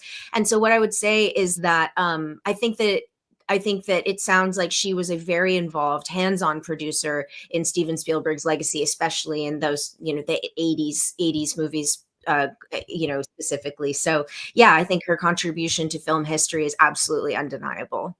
Yeah, and I think that it's just because again, it's not every producer could run a company. Right. It doesn't. It's so yeah. There's a lot to be said, but we won't go down that road again. Okay. Next one. Thank you again, Matt Bull, for chiming in there. We're currently standing at 39 questions. Pretty damn good. Invincible Arsenal. I was 16 and took a week off school. LOL. Pain. Am I missing that too? I don't know, actually. And I took a week off school. What did I miss? I missed something there. We could have been something earlier, but let me know, Invincible, what I missed. Okay. So as we move down the line again, we have a lot of new members. I thank you. And just to take a quick plug, we just put up our reaction to the first Spider-Man movie with Tobey Maguire. My friend Sam, who had never seen it, she saw it, and now we're going to be watching. We were just number 2 that comes out on Friday. She's coming in today, so the third one is the only one she had seen because her kid watched it on a repeat. So we're doing that one. So we have a lot of stuff coming up. Al Rencha, I have hated Filoni as a creative head, and I would not like him as a studio head because he seems to focus on one era. Executive needs to do all eras. Executive needs to focus on more than just Star Wars. They need to focus on stuff that's going on at the parks and other things that are happening. And Other movies? Would they do a Indiana Jones animated series? Will they do more games? All the stuff. And that's the other thing that sucks. I was hoping that the new person, whoever came in, would link in the books and the books and the games and all that stuff the way that essentially like what James Gunn is doing. Only doesn't give a crap about the books and the games and stuff and the stories. You just let them do their thing. So it's like, oh, what a bad decision that would be. Please be a bad rumor. Black Goatee became a member. Thank you so much. So like I said, we're getting, and that's a good time to become a member today, because I'm going to put up a new the unedited reaction today. I don't know which one yet, but I'm going to put one up today, so you guys will be able to check that out. Go Pal. Yeah, R.I.P. Michelle Trachtenberg might need to rewatch Euro Trip tonight. I gotta watch. I haven't seen that in so long, but I remember everyone that was one of the ones people keep bringing up with her. Do you remember that movie fairly well? Oh, I remember it, but it was never one of my favorites. But I do remember that sort of that dodgeball kind of era. Yeah, for sure. Patty Boy, who's been a member for 1 month. Oscars around the corner. I'd love to know what movies, performances you love from the noms. Honora, I loved Mike. Mikey is her name, right? Mikey Madison. what? Mm-hmm. Mikey Madison. I think you're right. So she was great. I am in the minority. I think Ariana Grande was the standout of Wicked. Oh yeah, I think she just knocked the ball right out of that park. She was hilarious. She was her time. I thought like Cynthia Erivo is just like her singing is incredible, right? And I knew that was. I thought her performance was good. I thought Ariana Grande's performance was next level. I thought she was like I wasn't a fan of Ariana Grande. I thought, oh, she's a singer. I didn't know she was funny on those other shows that she was on, or how she came up. But like I was blown away by her. I want to see her in more comedies. Oh yeah, and I think she wants to do more comedies. To be honest. What was the rumor? Oh, the rumor is that she was going to be in the Spaceball sequel. Oh, right, yeah. There was a rumor. I love that. I love that rumor. I have not heard that. Yeah, we covered that on the show a couple of weeks ago. She's rumored to be thinking about taking a role in the Spaceball sequel. Okay. Sign me up for that one. I love that. And now it's funny. Before Wicked, I would have said, "Come on," but now I'm like, "Yeah, hell yeah." Let's see, Nosferatu. As far as what movies? Oh, in general, yeah, Nosferatu. But that's not nominated for anything. Nosferatu, is it? I think cinematography and more. Yeah, should be nominated for cinematography. The movie's beautifully shot. Yes. So other performances that I love. I mean, yeah, you mentioned Ed Norton for Complete Unknown. I mentioned Guy Pearce for The Brutalist. So those are the ones. I think they're getting overshadowed by. I'm confused by all the Kieran Culkin wins. I really am. Well, I just watched A Different Man the other night. Sebastian Stan. Yes. Yeah. And I mean, it's a strange little. It's a strange movie, but Sebastian Stan, and I say this like every time he has a movie come out, he is an incredible actor. Just every time I see him in something, he's a chameleon, and he's obviously a very traditionally handsome person, and yet somehow, he can slip into in a Different Man. That is sort of the point, is when he becomes the version of himself that looks like Sebastian Stan that we know. He's obviously gorgeous, but then his really terrible personality in the film makes him less attractive. And that is all energy acting. It's just he's really good. He's great in The Apprentice, which he is nominated for this year. Jeremy Strong is great in The Apprentice as well. But I just want to shout out Sebastian Stan. He's doing great work, and I hope he has a long career. I think he will. Tim Sim, the great Tim Sim. What's up, Tim? Interesting thought with Amazon buying James Bond and the Kathleen Kennedy discussion, if she's retiring or not, from Lucasfilm. What a turnaround from 10 years ago, being excited of seeing more from an IP after being bought out to being anxious of where the IP goes. Yeah, I know it is strange that you remember. I'll never forget this. Mark Ellis and I were with Machinima, was our MCN at the time, right? And we were shooting stuff with them. We were doing a bunch of stuff with them. It's how I met Elliot Dewberry and Ricky. And we were shooting there, and we were he was headed back to his house. I was headed back to my place, and we got word that Lucasfilm was just sold to Disney. And I called him. I go, dude, we got to do a video. We got to make a video. We were so excited. We got new Star Wars movies and new ideas and all this. We were like so pumped and like amazing how like 13 years later we're like, it's amazing how that can happen. But and the same thing with James Bond is the other thing. How did you feel about the Amazon getting a hold of it? Are you as bummed as everybody else? I mean, it was more surprise for me. I follow the Bond franchise as like a fan, as a movie fan, not Yeah, yeah. necessarily as a Bond fan. Mhm. And if you know anything about them, you know that the Broccoli family is very protective of that IP. And I think a lot of people never thought they'd see the day Right. where they relinquish creative control of that character. And so, I don't know. My problem is that it seems like the people who are in charge of these tech companies that now make movies, they don't like movies. And, Right. Right. so and I kind of being funny, but not really. Like, No, it's like, yeah. and it's sad. It Yeah. does make me sad, and I do think that in a world that's and look, James Bond is obviously very commercial, right? This is like Yeah. a huge franchise, but at the same time, there is a bit of class. There is a little bit of prestige that goes along with James Bond. Not just anyone can make a James Bond. It's a big deal who's playing James Bond and so on. So, I think it's a bit of a bummer, but let's hope for the best. Yeah. Agreed.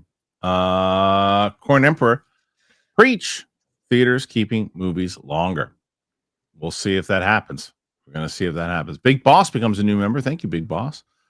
Brian McGovern, surprised how narrow the cinema windows is. I remember in Mista days that some movies went into a second year of release. I don't think it's happened since the 80s. No, I think it happened. Well, second year release. How long was Titanic in the theater for? I Oh feel like Titanic God. was in the theater forever. Forever. Yeah, that doesn't. Bugs Life was in the I remember that Bugs one Life? being in the Was it really? Or sorry, Toy Story.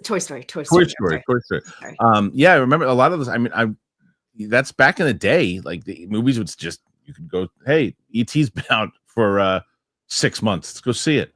It's If like that. people were paying to see it, they'd keep it in the theater, Yeah, and the meat. But again, even my wife and I were talking about this the other day with like our television. We watch our Saturday morning cartoons with like these little boxes you never remote control and all that. Like it's just that the entertainment systems have changed. Like the way people ingest media has changed. Like my daughter, my 6-year-old, couldn't even fathom the idea that. Well, what if I wanted to watch a show? It's like, well, you have to wait until 8 o'clock when it was on. She's like, what do you mean? I can't just look for it. But they don't know that, and it's like it's just media has just changed dramatically. It really has. Tim Sim, with James Bond being bought by Amazon, I get it because that spy franchise is not like Marvel, DC, or Star Wars because there's very little to potentially to spin off. Happy to see Clarke and hope all is going well for her. Thank you, Tim. Tim's been a big fan, the Shire Wolves and everything back in the day. Tim's the man. But yeah, Tim's right. It's harder. Like, well, but they're still going to do it, Tim, with James Bond. They're going to spin off. They'll probably do the 00 series, and they'll probably do a Q series, and they'll probably do all this stuff now because they can, and they're going to try to milk it for every penny that it's worth. At least that's what people are fearing. So we'll see. Maybe, but they got to acknowledge that that's the fear from the fan base too. Right. Absolutely. Yeah. Ewok, Clarke, what are some of your most anticipated films in the next year or two? For me, my top 3 are Nolan's Odyssey, Spielberg's Disclosure, and Gunn's Superman. Yeah, I'm looking forward to all 3 of those, especially the new Spielberg movie. What a mystery. My most anticipated movie of this year is Guillermo del Toro's Frankenstein. Oh, yeah. I'm so excited for this. Guillermo is my favorite living director, and he also is a lifelong Frankenstein. Just he's obsessed with Mary Shelley. He's obsessed with that book. He has such a reverence, and I think I think the only other thing he's ever wanted to do more is make a Lovecraft at the Mountains of Madness adaptation. So it sounds like he really got carte blanche to make the film that he wanted to make, and so I'm just endlessly curious. So Frankenstein's at the top of my list. Guillermo's Frankenstein's at the top. I'll tell you what, I loved his Pinocchio.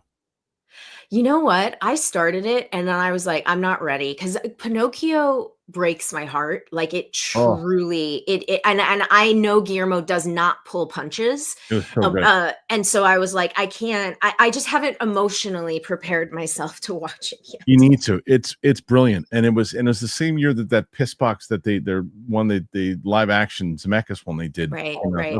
awful, just awful. But Del Toro's Pinocchio was incredible. I'm pretty sure it made my top 10 that year. Legend MM600, dude, I love this show. Thank you, man. So curious what you think Deadpool is going to be like. Oh, okay, my bad. I mean Daredevil. I'm excited for Daredevil. Me I think too. yes, very soon the screening. I think it's going to be. I think it's going to be for Marvel what Andor was for Star Wars. I think it's going to be that layered, and I think it's going to be a breath of fresh air.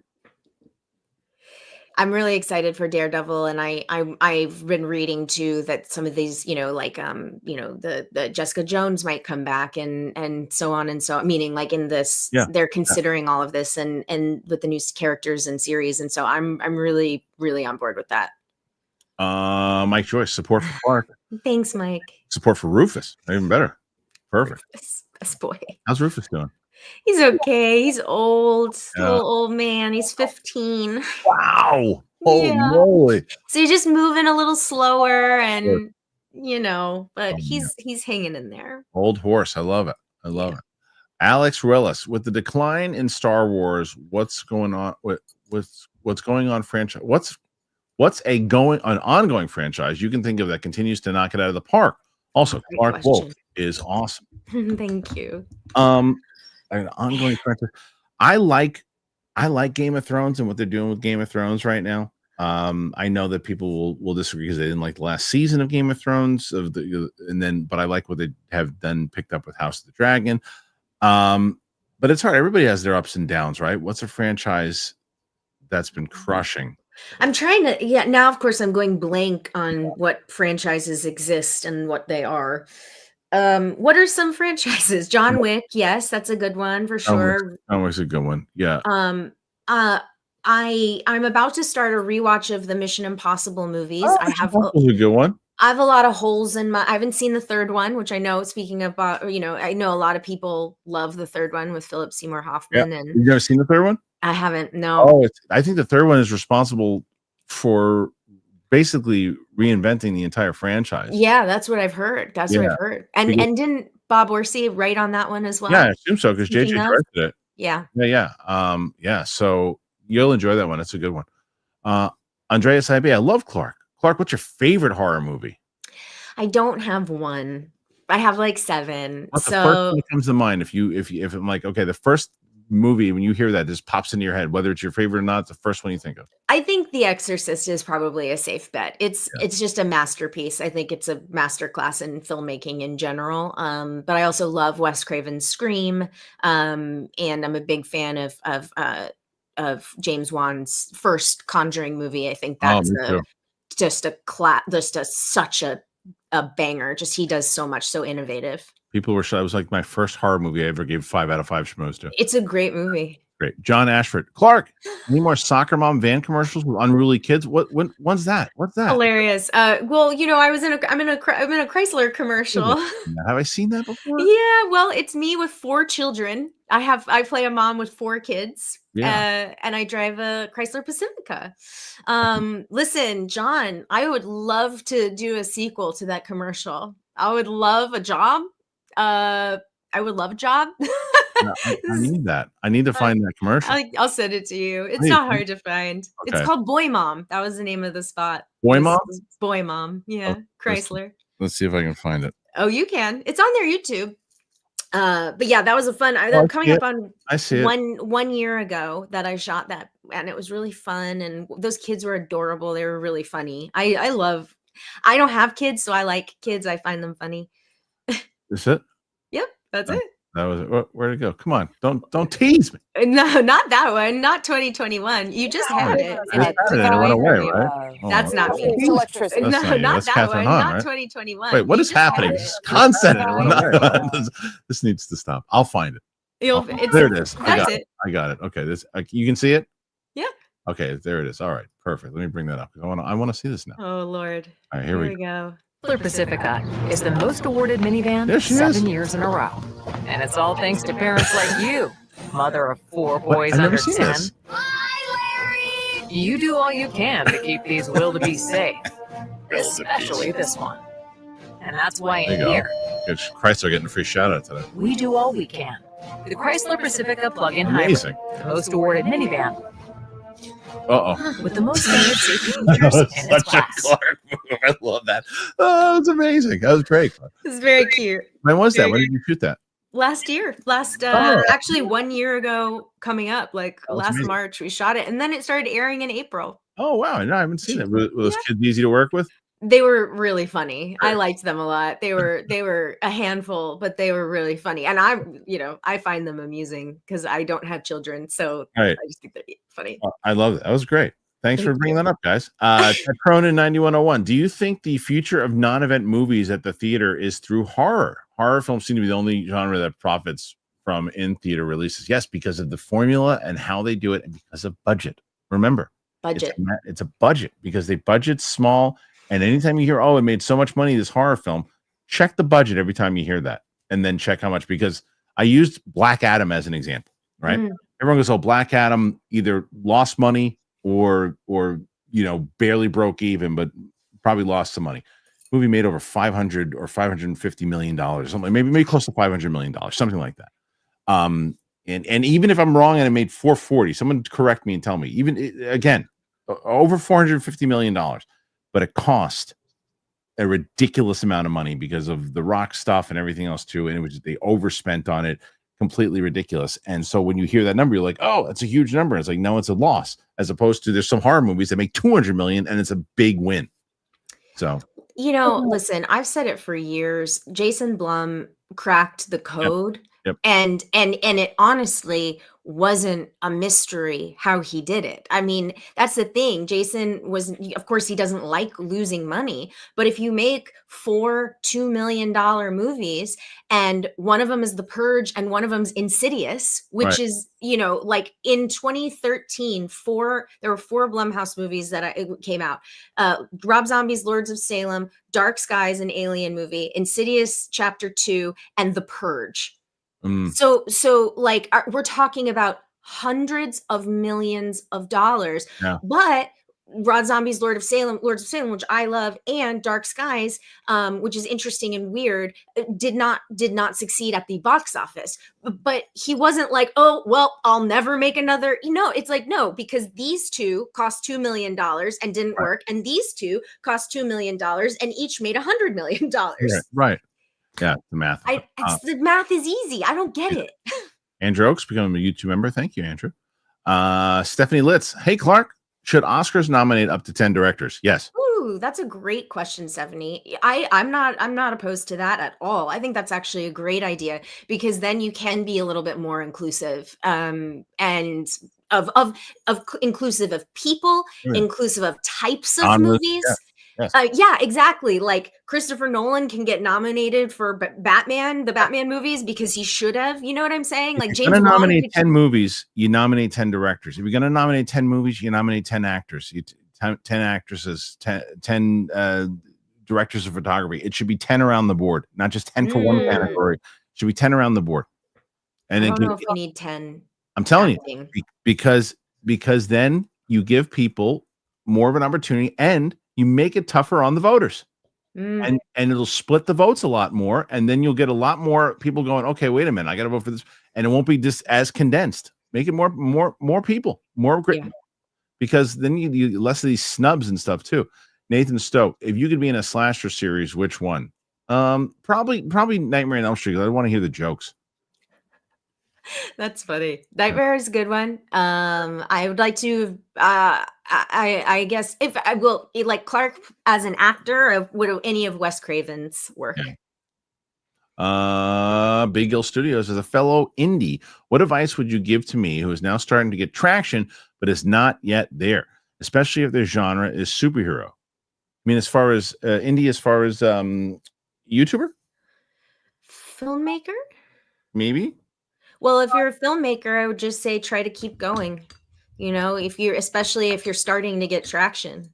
But if you're a YouTube, well, I guess it's kind of the same if you're a YouTuber, right? Yeah. If you're a YouTuber and if the genre is against superheroes, like, look, I don't envy people who are starting like this field today, right? Like, right.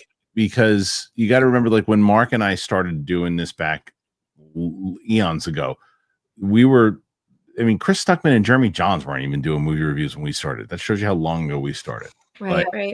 And there was like 4 people that did it on YouTube, and now everybody does it. Like literally everybody. And so it's hard to do. It's tough to do, but just believe in yourself, believe in what you're talking about, and be true to your personality. And that's what helps. Alex, what are your biggest nomination snubs of all time? Personally, mine are Toni Collette for Hereditary and Jake. I was going to say Gyllenhaal for Nightcrawler. So you took mine because that to me is the biggest one of all. He should have won. He was great. Toni Collette's great. Absolutely. Like there are so many.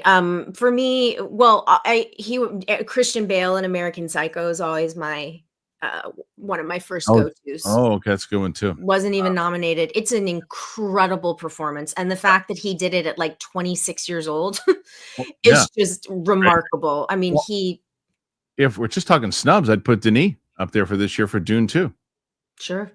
Okay, next one is Mr. Nerd Fanatic. Clark, are you more excited for Stu or Roman Screen 7? Great question. Honestly, I don't understand. Well, I guess the fan theory is that like she'll be Sydney is kind of being haunted by the ghosts of Ghostface past.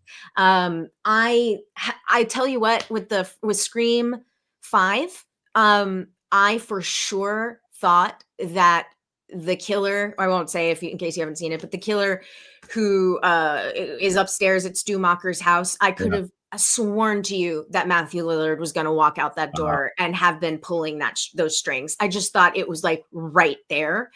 And it wasn't, and they didn't do it. So I'm curious how he's going to fit back into the franchise for sure. Me too. Crystal DW fan. What's up, Crystal? No, Clark, come back. We love you. She'll be back. Nathan Drake, RIP to Michelle Trachtenberg, way too young. We all agree. 100%. Gish Galley.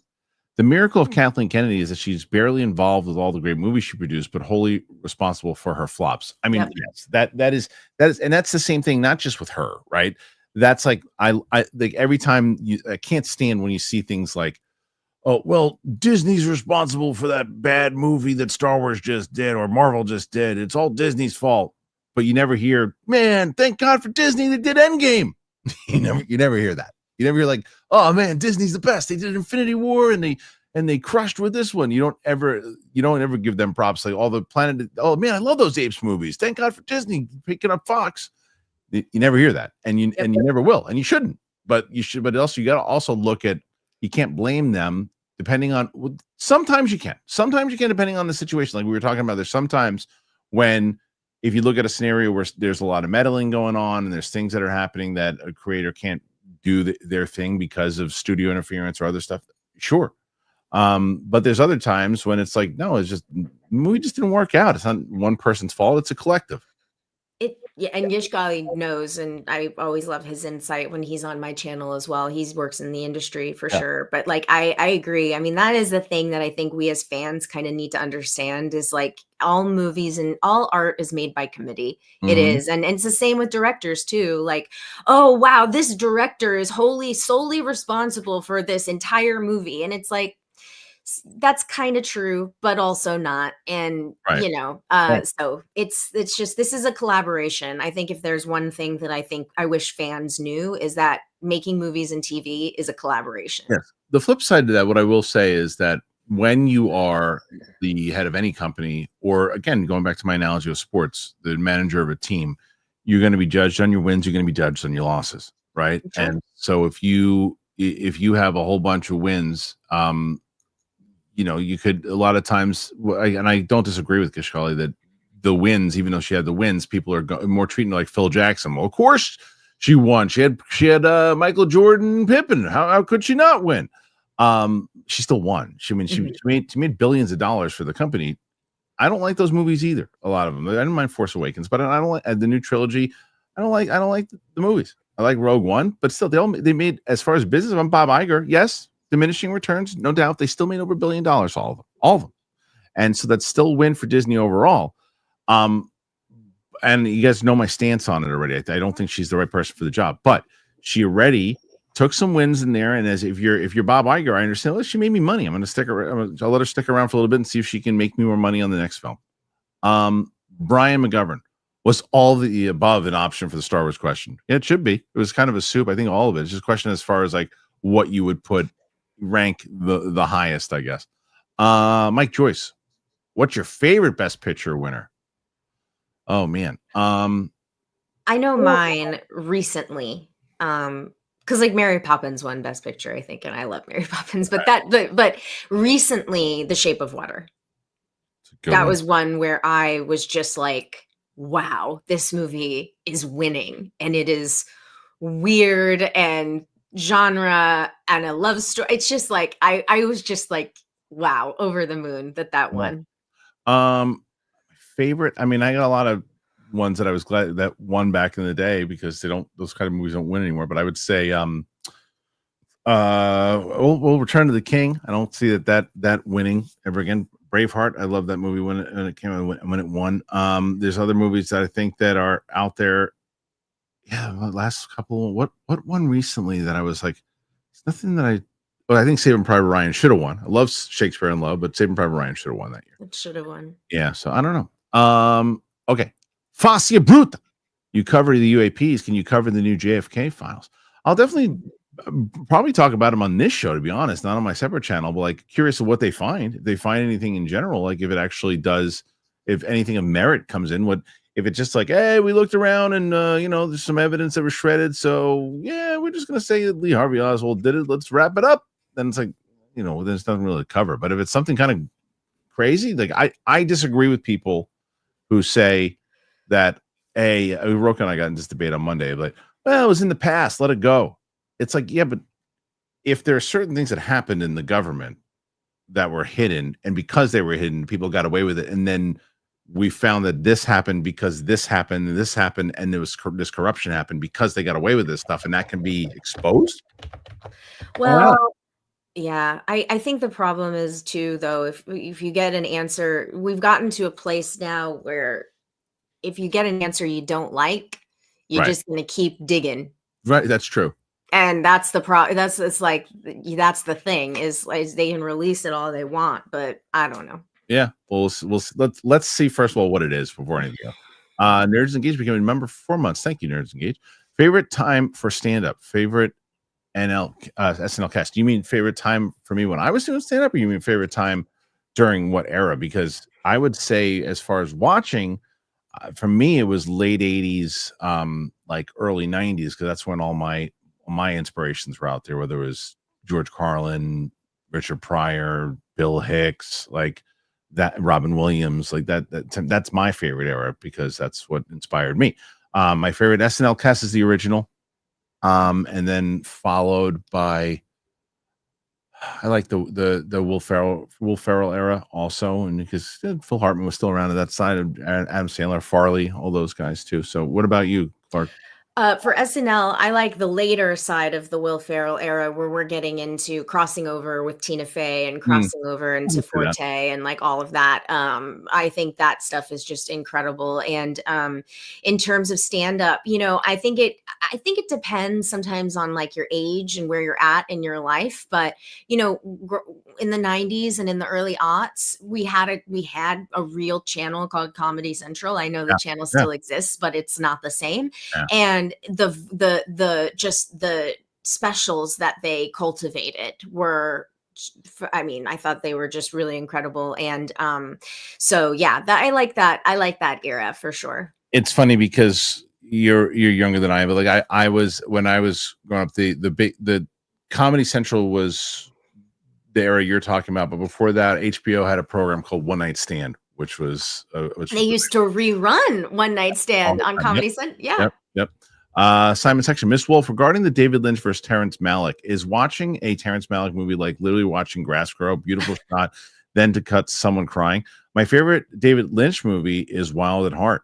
My favorite David Lynch movie is also Wild at Heart. Wow. But also, as you all probably know, I love The Wizard of Oz. And so Yeah. it is a retelling of The Wizard of Oz with Nicolas Cage and Laura Dern. Yes, please. Yeah.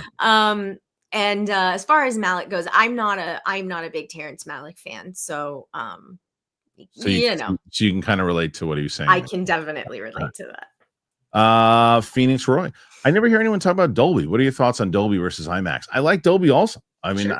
I'm a big sound person in general, right? Like, it's just like, so that's very important. Like, even when I've been watching these reactions lately, I'm picking, because of the headphones, Yeah. I'm picking up things that I hadn't picked up beforehand, and we're watching it on a big screen, so like it really is enhancing the experience. So I enjoy Dolby very much. I like IMAX probably a little, the visual of Yeah. it, but I love Dolby. Yeah, same. I mean, I like any sort of enhanced viewing experience, but for me, IMAX is just the full package. Yeah. Nerds Engage. Do you think a full reveal of Aliens Among Us with clear, undeniable proof would send the world into mass hysteria that we wouldn't come back from? Well, it depends on, again, what kind of information would be put out there. Like, if it's just like a full on dump, like it depends on the kind of information that's put out there and how it's presented before you can say what would be a mass hysteria and what wouldn't. Do you have an opinion on that, Clark, or not I really? still just don't think that I think we're at a place where it's a lot of like confirmation bias. So like, meaning if you believed that aliens were there and you knew the whole time and whatever, then great, you believe it. If you don't want to believe that aliens exist, then you will find a reason to discredit that information. Right, So right. it's like I don't travel in the UFO and all of that world, but I'm a big Last Podcast on the Left fan, and Henry Zabrowski is of course obsessed with aliens and other life forms. And so I've heard him talk over the years, and I tend to agree with a lot of his analysis, which is like people just they would kind of shrug and wouldn't believe it, I think. Unless it's undeniable proof. But yes, I agree with that as well. You've got it. That's a lot. I mean, look, there are people in front of Congress not 6 months ago saying that we have a reverse engineering program that and talking about alien bodies that were recovered, and no one's even talking about it. Yeah. That's what I mean. It's like they're a crank or this or that, It's crazy. Nerds Engage. Thank you, Nerds. You gave 5 memberships. Thank you. The Raven Effect. Can we get Clarke Wolfe to host the Oscars, please? She wouldn't want it. It's a thankless job. She'd bring a lot of class and style to the event. Would you want to host the Oscars? Listen, Kristian, I need a job, so fair enough. So I would love nothing more than to host the Oscars currently. I understand. No, I mean, but it is a thankless job. I think Conan's going to be great though, 100%. and Kimmel I thought did a great job. Yeah. I liked his shows the last couple of years. Yeah, I like him too. Nathan Drake, Kristian. I like A Million Ways to Die in the West. I don't. Dracula Dead and Loving It and Just Friends. Am I crazy? No, you're I think a lot of people like those movies. I do not like the first one you mentioned. I don't care about the second one as much. I don't want to know how many times I've seen it. And I am one of the few people who despises Just Friends. I despise that movie. Do you love that movie like everybody else does? Yeah. Yeah, everybody else loves that movie. That's the one movie when people ask, I don't like that movie. I think he's a dickhead in that movie from start to finish. Anna Faris is just so good though. She's good. She's good in it. Joe Frisbee, pizza or pasta? Pasta salad breaks the tie for me. Sounds pretty good. It depends on the place. It depends on the place. I mean, I love pizza, but it depends on the place. It's a hard question. I love both. Don't make me choose. That's a hard one. But pizza's usually easy to get. Easier. Not for me. No, it's not easier to get. I'm allergic to gluten, so I have a very I have a master. I can make a master class in gluten-free Italian food. Oh, I love that. Paige Chaudhry. Hey guys, sorry I missed a few shows on a vacation. Don't you dare apologize. Take your vacation. Clark, who is the who is the new Wes Craven? Wow, that is such a great question, and I used to have an answer to it, but I think movies have just changed so much. And the thing about Wes was that he had a lot of output, that's the, like they're not all bangers, but he revolutionized the genre in the 70s with Last House on the Left, in the 80s with A Nightmare on Elm Street, in the 90s with Scream, and then was able to make a post 9/11 thriller with Red Eye in 2000 in the aughts. And so I don't know who's taking and innovating, because again, output. Like Wes made a ton of movies. So such a good question. I don't have an answer page, but I'll keep thinking on it for sure. All right. Let's see. So next one here. Simon Section. Okay, regarding Wild at Heart, the beginning scene sobered me up, not because Nick Cage was beating up on a person of color. It was because he was a lot smaller than Nick. It was almost comical, but he did have a knife, and I'm not Jane Child, 90s hit wonder. Yeah, I don't, I don't think I've ever seen that movie, Clark. It's my favorite David Lynch movie. I'm not like a disciple of David Lynch, so I don't have it like fully memorized, but it is it's many years ago the Egyptian showed it back to back with Wizard of Oz, and it was really fun to see. We watched Wild at Heart first and then watched The Wizard of Oz, and I was like, oh yeah, it really is. Like he just did his retelling of it, and Nick Cage is great and Laura Dern is great, and I think young Willem Dafoe is in that one too. So Really? playing a crazy character. So yeah, good stuff. All right. So let's see. So jumping back in here, Armada says support for all you guys. Thank you. To which he said, did my super chats get buried? I can't watch live, but skim to the live queue and donated before the show started. My bad if they were already read. I'm not sure if they were or not, but boy, I want to make sure. Let me go down here and make sure that I have everybody's. And that nothing got buried because I don't know for some reason. Oh, so we did get.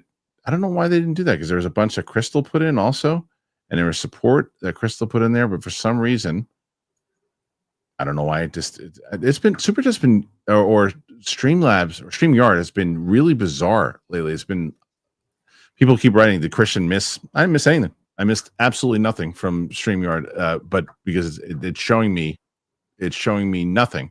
But I have to go through my actual super chats in the analytics in order to find all these because there's a ton here because it's not on streamer. So no, I didn't miss a damn thing. It's all here.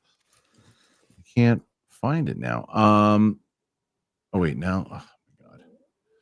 And the problem is that now that I'm looking for trying to find the new show. Bear with me, guys. I'm trying to. Well, chat, I see you in chat saying that James Wan is a nice heir to kind of like the new Wes Craven, and that I think is actually very, very astute with his producing and with the movies that he's directed, the franchises he's created, Saw, Insidious, The Conjuring. I mean, yeah, I think that's a really good comp. All right, let's see if I can do this here. Let's see. So I'm going to bring this up. All right, let's do that. Okay. So I will bring up these questions here and read them out. Okay. So Armada says support, and then no, it's the same one. It just get freaking buried again. Just driving me crazy. It's got to be a better way to do this.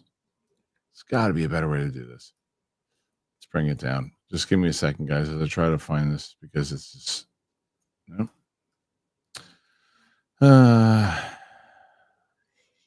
It was a different. I see you in chat talking about Juan being better than Wes Craven, and I do think that that it's just a different filmmaking environment now. In the past, if a genre filmmaker made a movie that changed the industry, they were still forced to stay in the horror world. Like all those guys desperately wanted to break out in the 70s and the 80s of horror. Whereas now, studios are like, oh, your movie made $100 million, great, direct Aquaman, direct Shazam, direct and so on. So it's just a little bit different, to your point in chat. Yeah, so I think I got a lock on this thing. Thank you, Clark, for. Of course, I see you in chat. And now I'm trying to see if that works too. Okay, let's try this real quick because Clark's got to get out of here soon too. So all right. Forget it. Well, Seattle, you say Wes Craven's Aquaman could have been something special, which yes, haha. But I mean, he tried to do Swamp Thing. And it's not good. But I mean, truly, like that was him trying to cross over, do something a little different, a little bigger, but also, you know, and it's just again, different world, different investment. But that's a DC property. Yeah, I can't. I can't. This is not working. This is a real pain in the ass, to be honest. Let's try it again.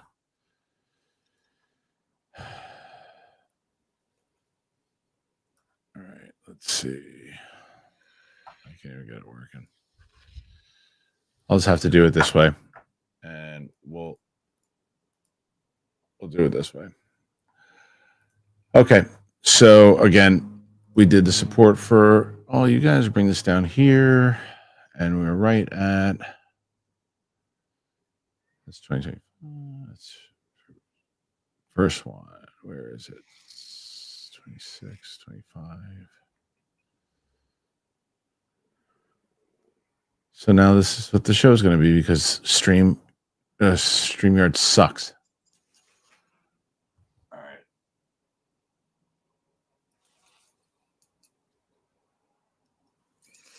No.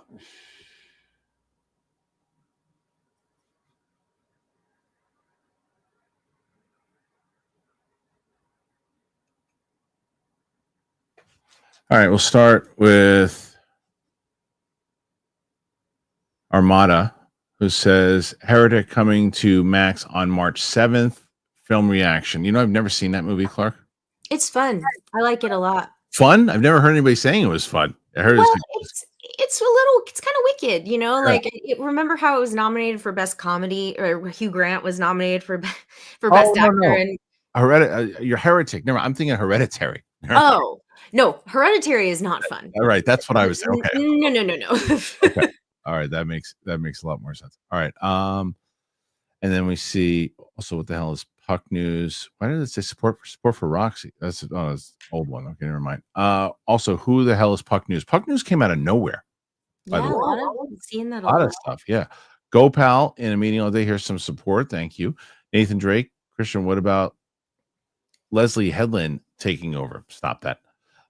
Crashing Coyote. Will you cover the Wonder Woman disaster news? Was there like a game or something, right?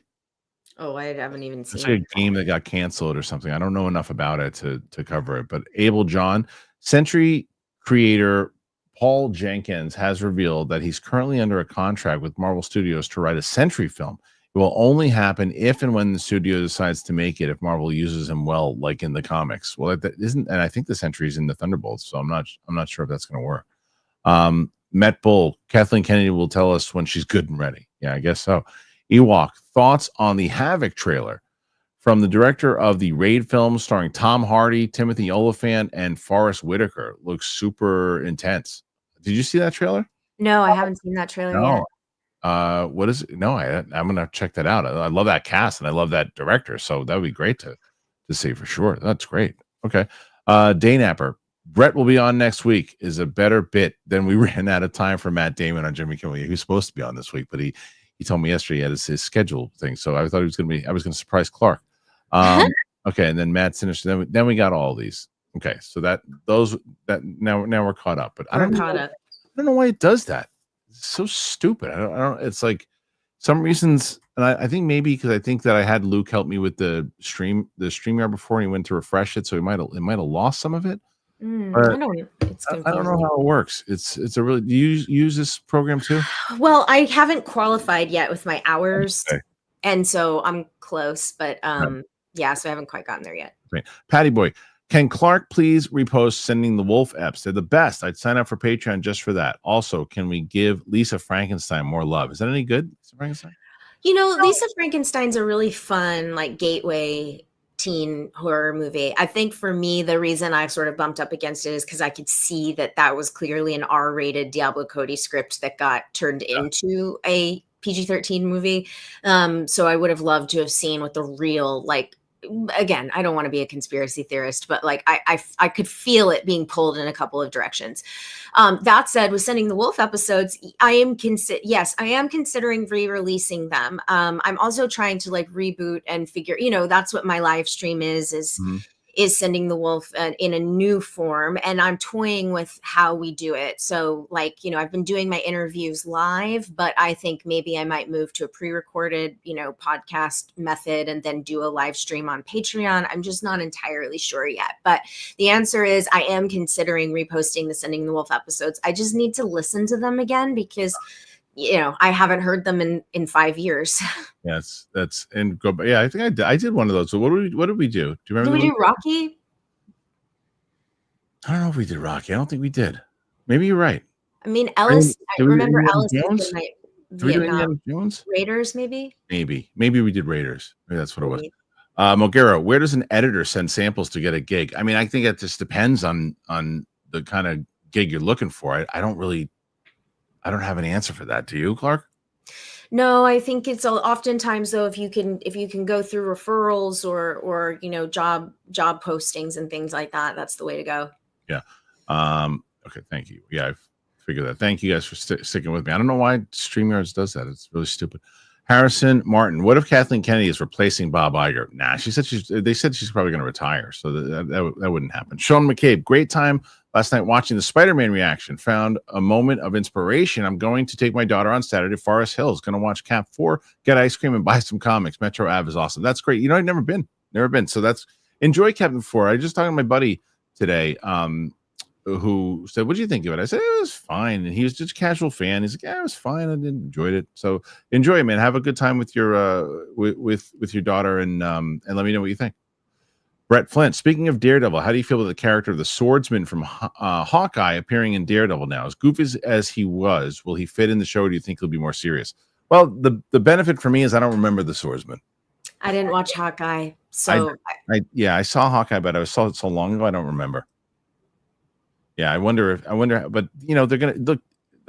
Kingpin was goofy in Hawkeye. I think they're gonna change it dramatically. All right, Clark, Nathan Drake says underrated Carpenter. I love Prince of Darkness. I'm going to throw you a little curveball and say I love his movie Elvis with Kurt Russell playing Elvis. It was a TV movie and it was the first time they worked together. And I remember it being really good. And also he did a little thriller called Someone's Watching Me, I think is what it was called. And I think it was also a TV movie, but you can find it. And I remember it being really good and really fun. So I like some of those earlier movies more than like the 90s movies that people are sort of revisiting. Well, that's you're hosting the Wolf shit schmo. That's all you have. Yeah, I love that. Clark on. Al Wrench, one of the funniest moments ever is Clark's Dark Universe rant when she was on Collider with Riley and Knapsack, effing guy from Hemlock Grove. What was that? What happened? So yeah, things that. What happened? There was casting news at the time about who was going to play the Bride of Frankenstein, and I think also, and you know what it was? It was I think they were canceling David Koepp's Bride of Bill Condon's Bride of Frankenstein with a script from David Koepp. Okay. And so we were just talking about casting and like they shut it down and like I don't know. And I went off on a rant. I did go off on a no, and you know what it was? It was Angelina Jolie. That was like, and I was like, that is wrong. That is not. I just didn't care for that choice. It didn't happen though. So good news, everyone. It's fine. We're all fine. And also to be clear with the Bill Skarsgård of it all, I was very clear that what I was saying is not all of our monsters have to be hot. Right. And I was saying that Bill played, I think what I was saying was his character in Hemlock Grove, it was not disparaging Bill Skarsgård. Right. And I want to be very clear about that. Again, just, I don't know. Anyway, what's next? Stephanie Litz, what non-film technologies were used to direct your films? What we used to coordinate people, write, edit scripts, shot schedules, budgets, and all that? Yeah, I use Final Draft to write scripts. I did not put together, I think my producer and I just used for like shot schedules, we just used Google whatever docs or what, I can't remember. And then my producer at the time is he has a script. What's it called? It's like an actual industry technology, so we were able to just use that. Roman. What's up, Roman? Hey, yo, this one's for the lovely Clarke.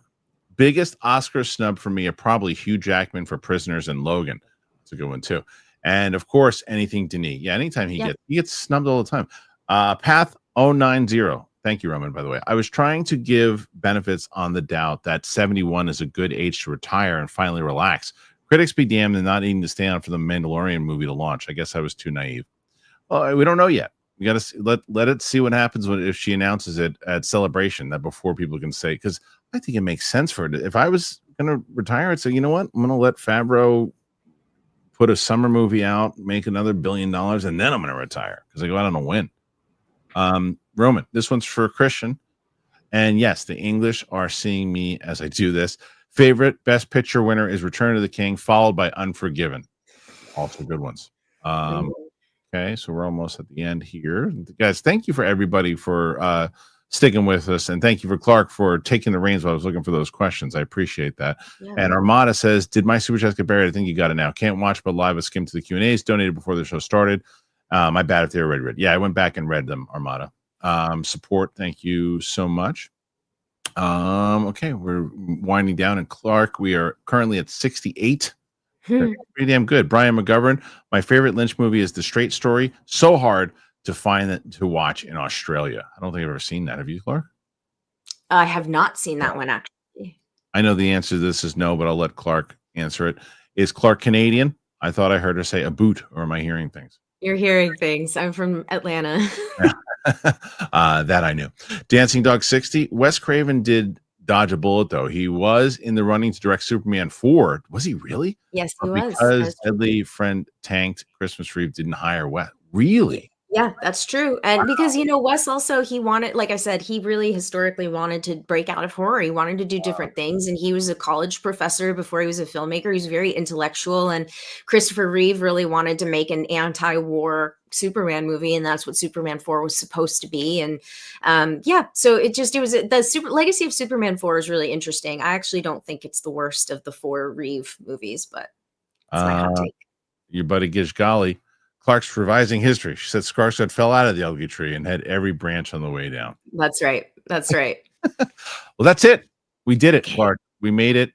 Thank you, everybody, for being here today. Clarke, let them know again where they can find you and give that channel a plug. Let them know again. Yeah, you can find me on YouTube, youtube.com/official Clarke Wolfe. And you can find me on Patreon, patreon.com/Clarke Wolfe. You can join for free. You have all different tiers of memberships, including free. And Instagram @Clarke Wolfe, Clarke with an E, Wolfe with an E. Thank you all so much for having me. Now, this last one, Simon Section. Yeah. Any info on your indie film project? Where can I find the info? So with Fiends Giving that I was co-creating with Sam Levine, we suspended our fundraising campaign during the LA fires. It just did not feel like appropriate for us to be fundraising. So we're trying to privately fundraise right now. So yeah, that's the latest we're trying. So if anybody has like $40,000 or $50,000 laying around, we would love to make a Thanksgiving slasher movie. All right. And then the Cali Kid, as an actor, performer, artist, what are your thoughts on Robert De Niro versus Al Pacino or Emma Stone versus Streep? Pacino and Stone are my picks. I love De Niro, but Pacino's my guy. And Emma Stone versus Meryl Streep, that doesn't count. Yeah, I don't know about that one, but I do love Al Pacino. His early work is just, I think it's unparalleled. Yeah. And Sean says he'll share some photos on IG. Thank you. Oh, wow.